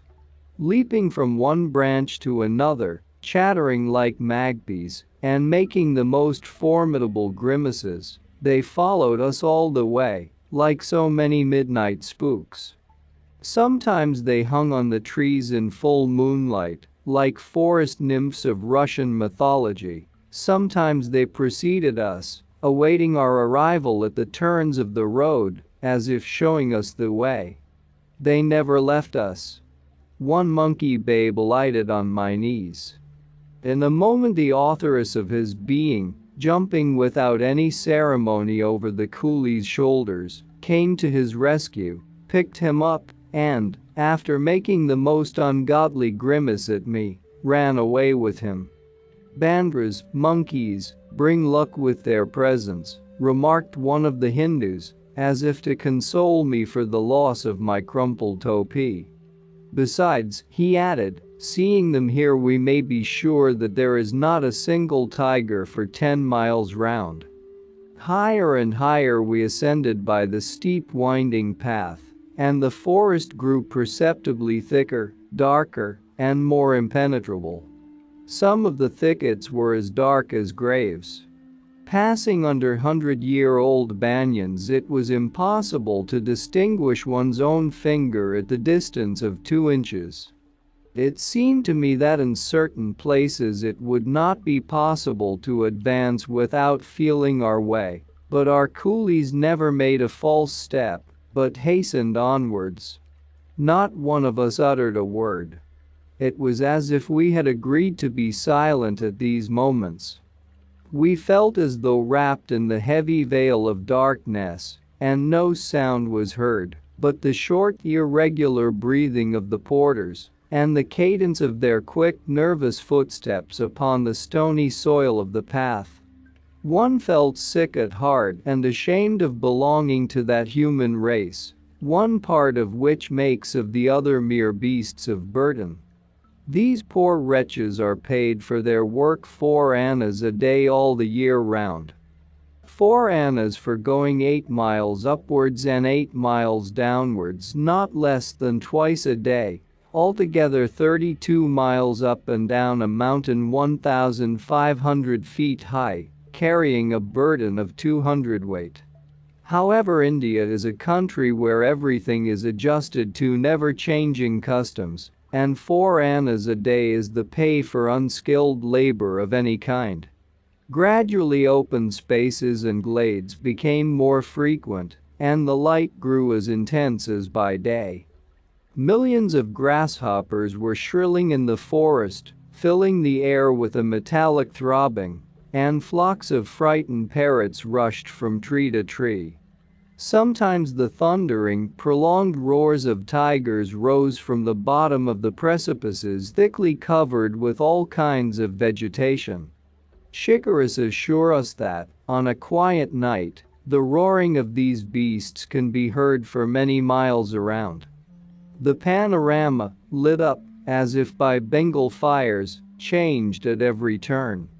Rivers, fields, forests, and rocks, spread out at our feet over an enormous distance, moved and trembled, iridescent, in the silvery moonlight, like the tides of a mirage. The fantastic character of the pictures made us hold our breath. Our heads grew giddy if, by chance, we glanced down into the depths by the flickering moonlight. We felt that the precipice, 2,000 feet deep, was fascinating us. One of our American fellow travelers, who had begun the voyage on horseback, had to dismount, afraid of being unable to resist a temptation to dive head foremost into the abyss. Several times we met with lonely pedestrians, men and young women, coming down Mataran on their way home after a day's work. It often happens that some of them never reach home. The police unconcernedly report that the missing man has been carried off by a tiger or killed by a snake. All is said, and he is soon entirely forgotten. One person, more or less, out of the 240 millions who inhabit India does not matter much. But there exists a very strange superstition in the Deccan about this mysterious, and only partially explored, mountain. The natives assert that, in spite of the considerable number of victims, there has never been found a single skeleton. The corpse, whether intact or mangled by tigers, is immediately carried away by the monkeys, who, in the latter case, gather the scattered bones and bury them skillfully in deep holes that no traces ever remain. Englishmen laugh at this superstition, But the police do not deny the fact of the entire disappearance of the bodies. When the sides of the mountain were excavated, in the course of the construction of the railway, separate bones, with the marks of tigers' teeth upon them, broken bracelets, and other adornments, were found at an incredible depth from the surface. The fact of these things being broken showed clearly that they were not buried by men, because neither the religion of the Hindus nor their greed would allow them to break and bury silver and gold.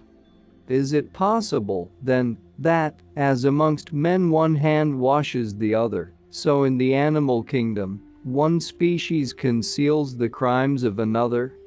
Having spent the night in a Portuguese inn, woven like an eagle's nest out of bamboos, and clinging to the almost vertical side of a rock, we rose at daybreak, and, having visited all the points de vue famed for their beauty, made our preparations to return to Neril.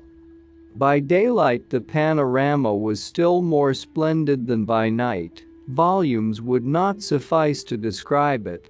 Had it not been that on three sides the horizon was shut out by rugged ridges of mountain, the whole of the Deccan Plateau would have appeared before our eyes. Bombay was so distinct that it seemed quite near to us, and the channel that separates the town from Salsetta shone like a tiny silvery streak. It winds like a snake on its way to the port, surrounding Canary and other islets, which look the very image of green peas scattered on the white cloth of its bright waters, and, finally, joins the blinding line of the Indian Ocean in the extreme distance. On the outer side is the northern Konkan, terminated by the Tal Ghats, the needle-like summits of the Jano Maoli rocks, and, lastly, the battlemented ridge of Funel, whose bold silhouette stands out in strong relief against the distant blue of the dim sky, like a giant's castle in some fairy tale. Further on looms Parbal, whose flat summit, in the days of old, was the seat of the gods, whence, according to the legends, Vishnu spoke to mortals. And there below, where the defile widens into a valley, all covered with huge separate rocks, each of which is crowded with historical and mythological legends, you may perceive the dim blue ridge of mountains, still loftier and still more strangely shaped. That is Khandala, which is overhung by a huge stone block, known by the name of the Duke's Nose. On the opposite side, under the very summit of the mountain, is situated Karli, which, according to the unanimous opinion of archaeologists, is the most ancient and best preserved of Indian cave temples. One who has traversed the passes of the Caucasus again and again, one who, from the top of the Cross Mountain, has beheld beneath her feet thunderstorms and lightnings, who has visited the Alps and the Rigi, who is well acquainted with the Andes and Cordilleras, and knows every corner of the Catskills in America, may be allowed, I hope, the expression of a humble opinion. The Caucasian mountains, I do not deny, are more majestic than Ghats of India, and their splendor cannot be dimmed by comparison with these, but their beauty is of a type, if I may use this expression. At their sight one experiences true delight, but at the same time a sensation of awe. One feels like a pygmy before these titans of nature. But in India, the Himalayas excepted, mountains produce quite a different impression. The highest summits of the Deccan, as well as of the triangular ridge that fringes northern Hindustan, and of the eastern Ghats, do not exceed 3,000 feet.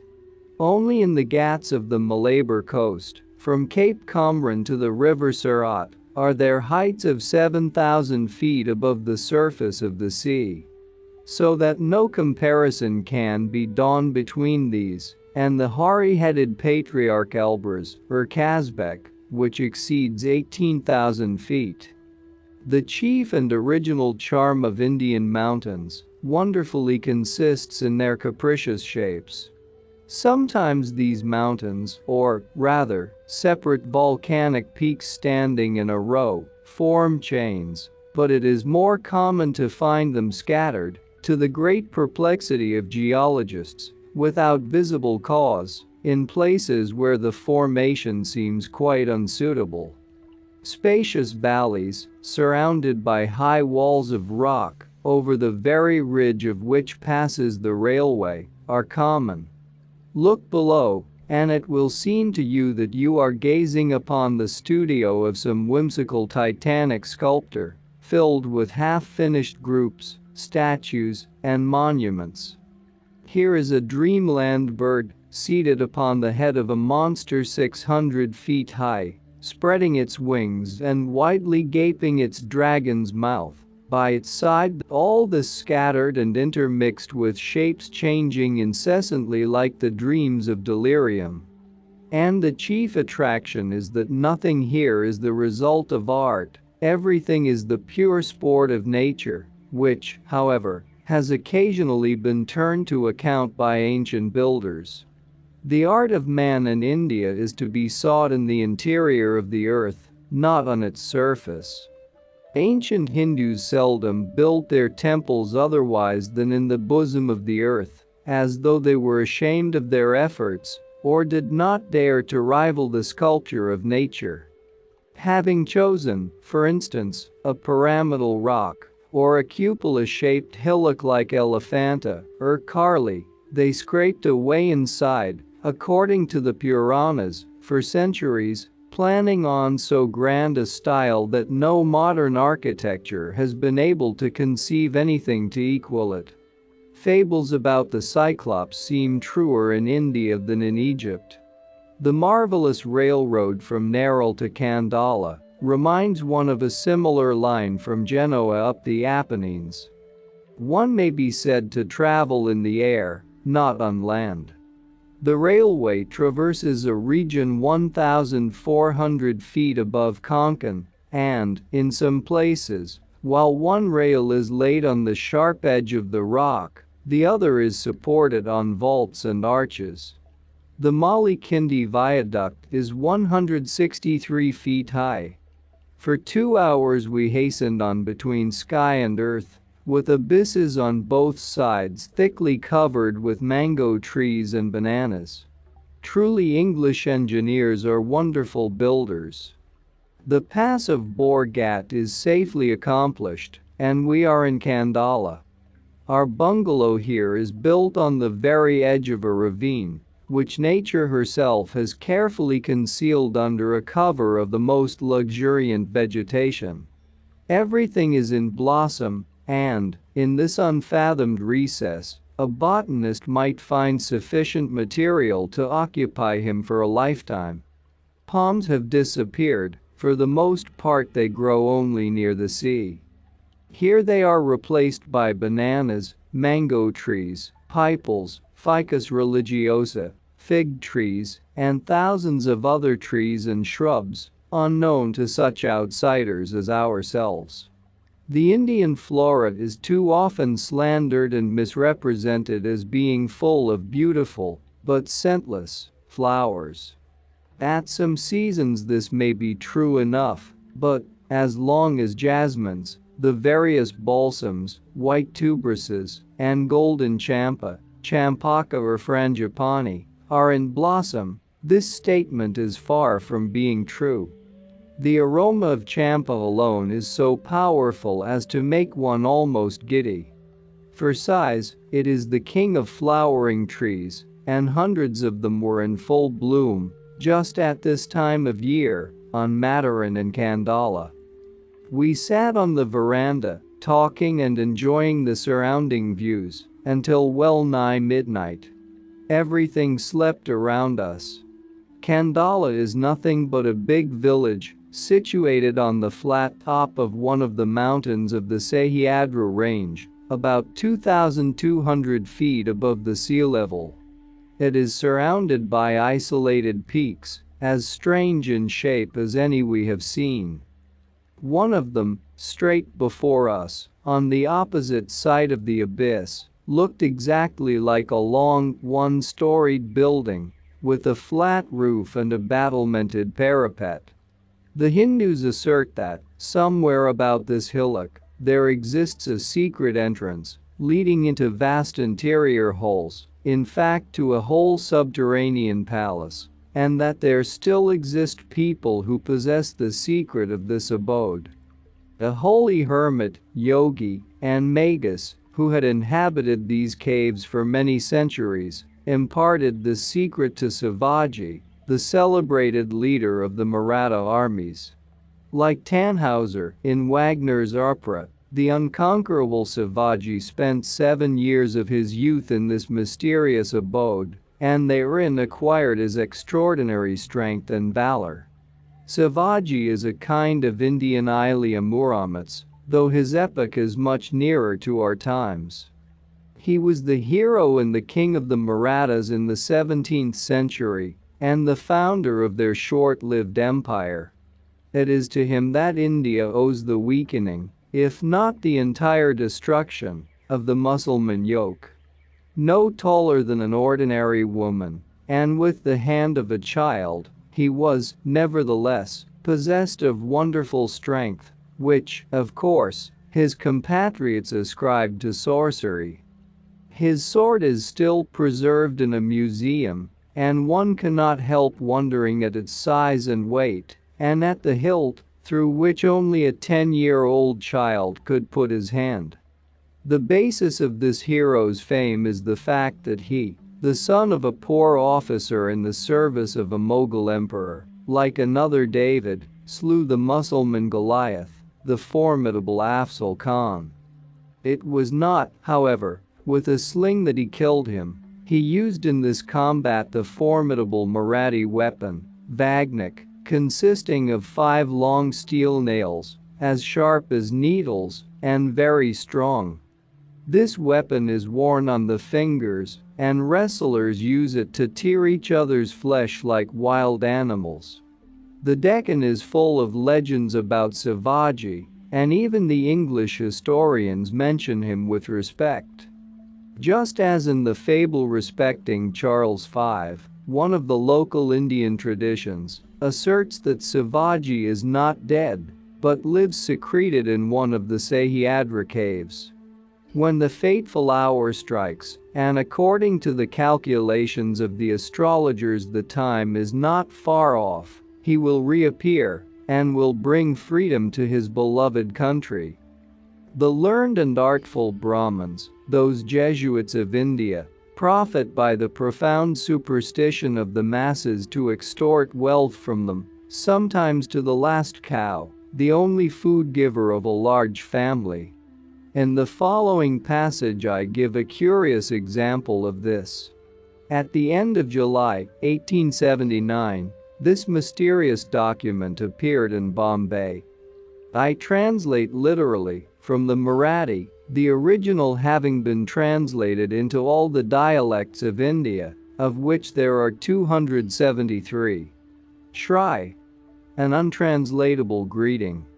Let it be known unto every one that this epistle, traced in the original in golden letters, came down from Indraloka, the heaven of Indra, in the presence of holy Brahmins, on the altar of the Vishveshvara temple, which is in the sacred town of Benares. Listen and remember, O tribes of Hindustan, Rajasthan, Punjab, etc., etc. On Saturday, the second day of the first half of the month Magat, 1809, of Shalivahinzira, 1887 AD. The 11th month of the Hindus, during the Ashwini Nakshatra, the first of the 27 constellations on the moon's path, when the sun enters the sign Capricorn, and the time of the day will be near the constellation Pisces, that is to say, exactly 1 hour and 36 minutes after sunrise, the hour of the end of the Kali Yuga will strike, and the much desired Satya Yuga will commence, that is to say, the end of the Mahayuga, the great cycle that embraces the 4 minor yugas. This time Satya Yuga will last 1,100 years. During all this time a man's lifetime will be 128 years. The days will become longer and will consist of 20 hours and 48 minutes, and the nights of 13 hours and 12 minutes, that is to say, instead of 24 hours, we shall have exactly 34 hours and 1 minute. The first day of Satya Yuga will be very important for us, because it is then that will appear to us our new king with white face and golden hair, who will come from the far north. He will become the autonomous Lord of India. The Maya of human unbelief, with all the heresies over which it presides, will be thrown down to Patala, signifying at once hell and the antipodes, and the Maya of the righteous and pious will abide with them and will help them to enjoy life in Mritanloka, our earth. Let it also be known to everyone that, for the dissemination of this divine document, every separate copy of it will be rewarded by the forgiveness of as many sins as are generally forgiven when a pious man sacrifices to a Brahmin 100 cows. As for the disbelievers and the indifferent, they will be sent to Naraka, hell. Copied out and given by the slave of Vishnu, Malau Shriram, on Saturday, the 7th day of the first half of Shravan, the 5th month of the Hindu year, 1801, of Shalavalian Zira, that is, 26 July, 1879. The further career of this ignorant and cunning epistle is not known to me. Probably the police put a stop to its distribution. This only concerns the wise administrators. But it splendidly illustrates, from one side, the credulity of the populace, drowned in superstition, and from the other the unscrupulousness of the Brahmins. Concerning the word Patala, which literally means the opposite side, a recent discovery of Swami Dayanand Saraswati, whom I have already mentioned in the preceding letters, is interesting, especially if this discovery can be accepted by philologists, as the facts seem to promise. Dayanand tries to show that the ancient Aryans knew, and even visited, America, which in ancient MSS is called Patala, and out of which popular fancy constructed, in the course of time, something like the Greek Hades. He supports his theory by many quotations from the oldest MSS, especially from the legends about Krishna and his favorite disciple Arjuna. In the history of the latter it is mentioned that Arjuna, one of the 5 Pandavas, descendants of the Moon dynasty, visited Patala on his travels, and there married the widowed daughter of King Nagwal, called Ilapal. Comparing the names of father and daughter we reach the following considerations, which speak strongly in favor of Dayanand's supposition. Nagwal is the name by which the sorcerers of Mexico, Indians and Aborigines of America, are still designated. Like the Assyrian and Chaldean Nargals, chiefs of the Magi, the Mexican Nagwal unites in his person the functions of priest and of sorcerer, being served in the latter capacity by a demon in the shape of some animal, generally a snake or a crocodile. These Nagwals are thought to be the descendants of Nagwa, the king of the snakes. Abbrasard of Bowerborg devotes a considerable amount of space to them in his book about Mexico, and says that the Nagwals are servants of the evil one, who, in his turn, renders them but a temporary service. In Sanskrit, likewise, snake is Naga, and the king of the Nagas plays an important part in the history of Buddha. And in the Puranas there exists a tradition that it was Arjuna who introduced snake worship into Patala. The coincidence and the identity of the names are so striking that our scientists really ought to pay some attention to them. The name of Arjuna's wife Ilapal is purely Old Mexican, And if we reject the hypothesis of Swami Dayanand, it will be perfectly impossible to explain the actual existence of this name in Sanskrit manuscripts long before the Christian era. Of all ancient dialects and languages, it is only in those of the American Aborigines that you constantly meet with such combinations of consonants as PL, TL, etc. They are abundant especially in the language of the Toltecs, Nahuatl, whereas, neither in Sanskrit nor in ancient Greek, are they ever found at the end of a word. Even the words Atlas and Atlantis seem to be foreign to the etymology of the European languages. Wherever Plato may have found them, it was not he who invented them.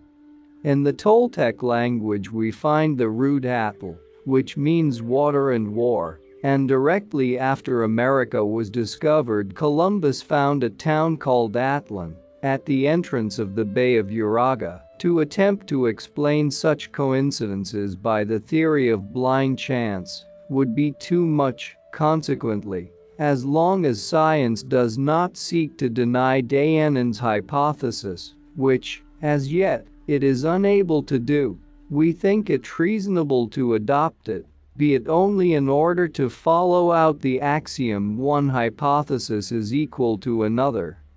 Amongst other things, Dayanand points out that the route that led Arjuna to America 5,000 years ago was by Siberia and Bering's Straits. It was long past midnight, but we still sat listening to this legend and others of a similar kind. At length the innkeeper sent a servant to warn us of the dangers that threatened us if we lingered too long on the veranda on a moonlit night. The program of these dangers was divided into 3 sections: snakes, beasts of prey, and dacoits. Besides the cobra and the moonlight attracts them, and whole parties of these uninvited guests crawl up to the verandas of houses in order to warm themselves. Here they are more snug than on the wet ground. The verdant and perfumed abyss below our veranda happened, too, to be the favorite resort of tigers and leopards, who come thither to quench their thirst at the broad brook which runs along the bottom, and then wander until daybreak under the windows of the bungalow. Lastly, there were the mad dacoits, whose dens are scattered in mountains inaccessible to the police, who often shoot Europeans simply to afford themselves the pleasure of sending ad patters, one of the hateful Belatus, foreigners. 3 days before our arrival, the wife of a Brahmin disappeared, carried off by a tiger, and 2 favorite dogs of the commandant were killed by snakes. We declined to wait for further explanations, but hurried to our rooms.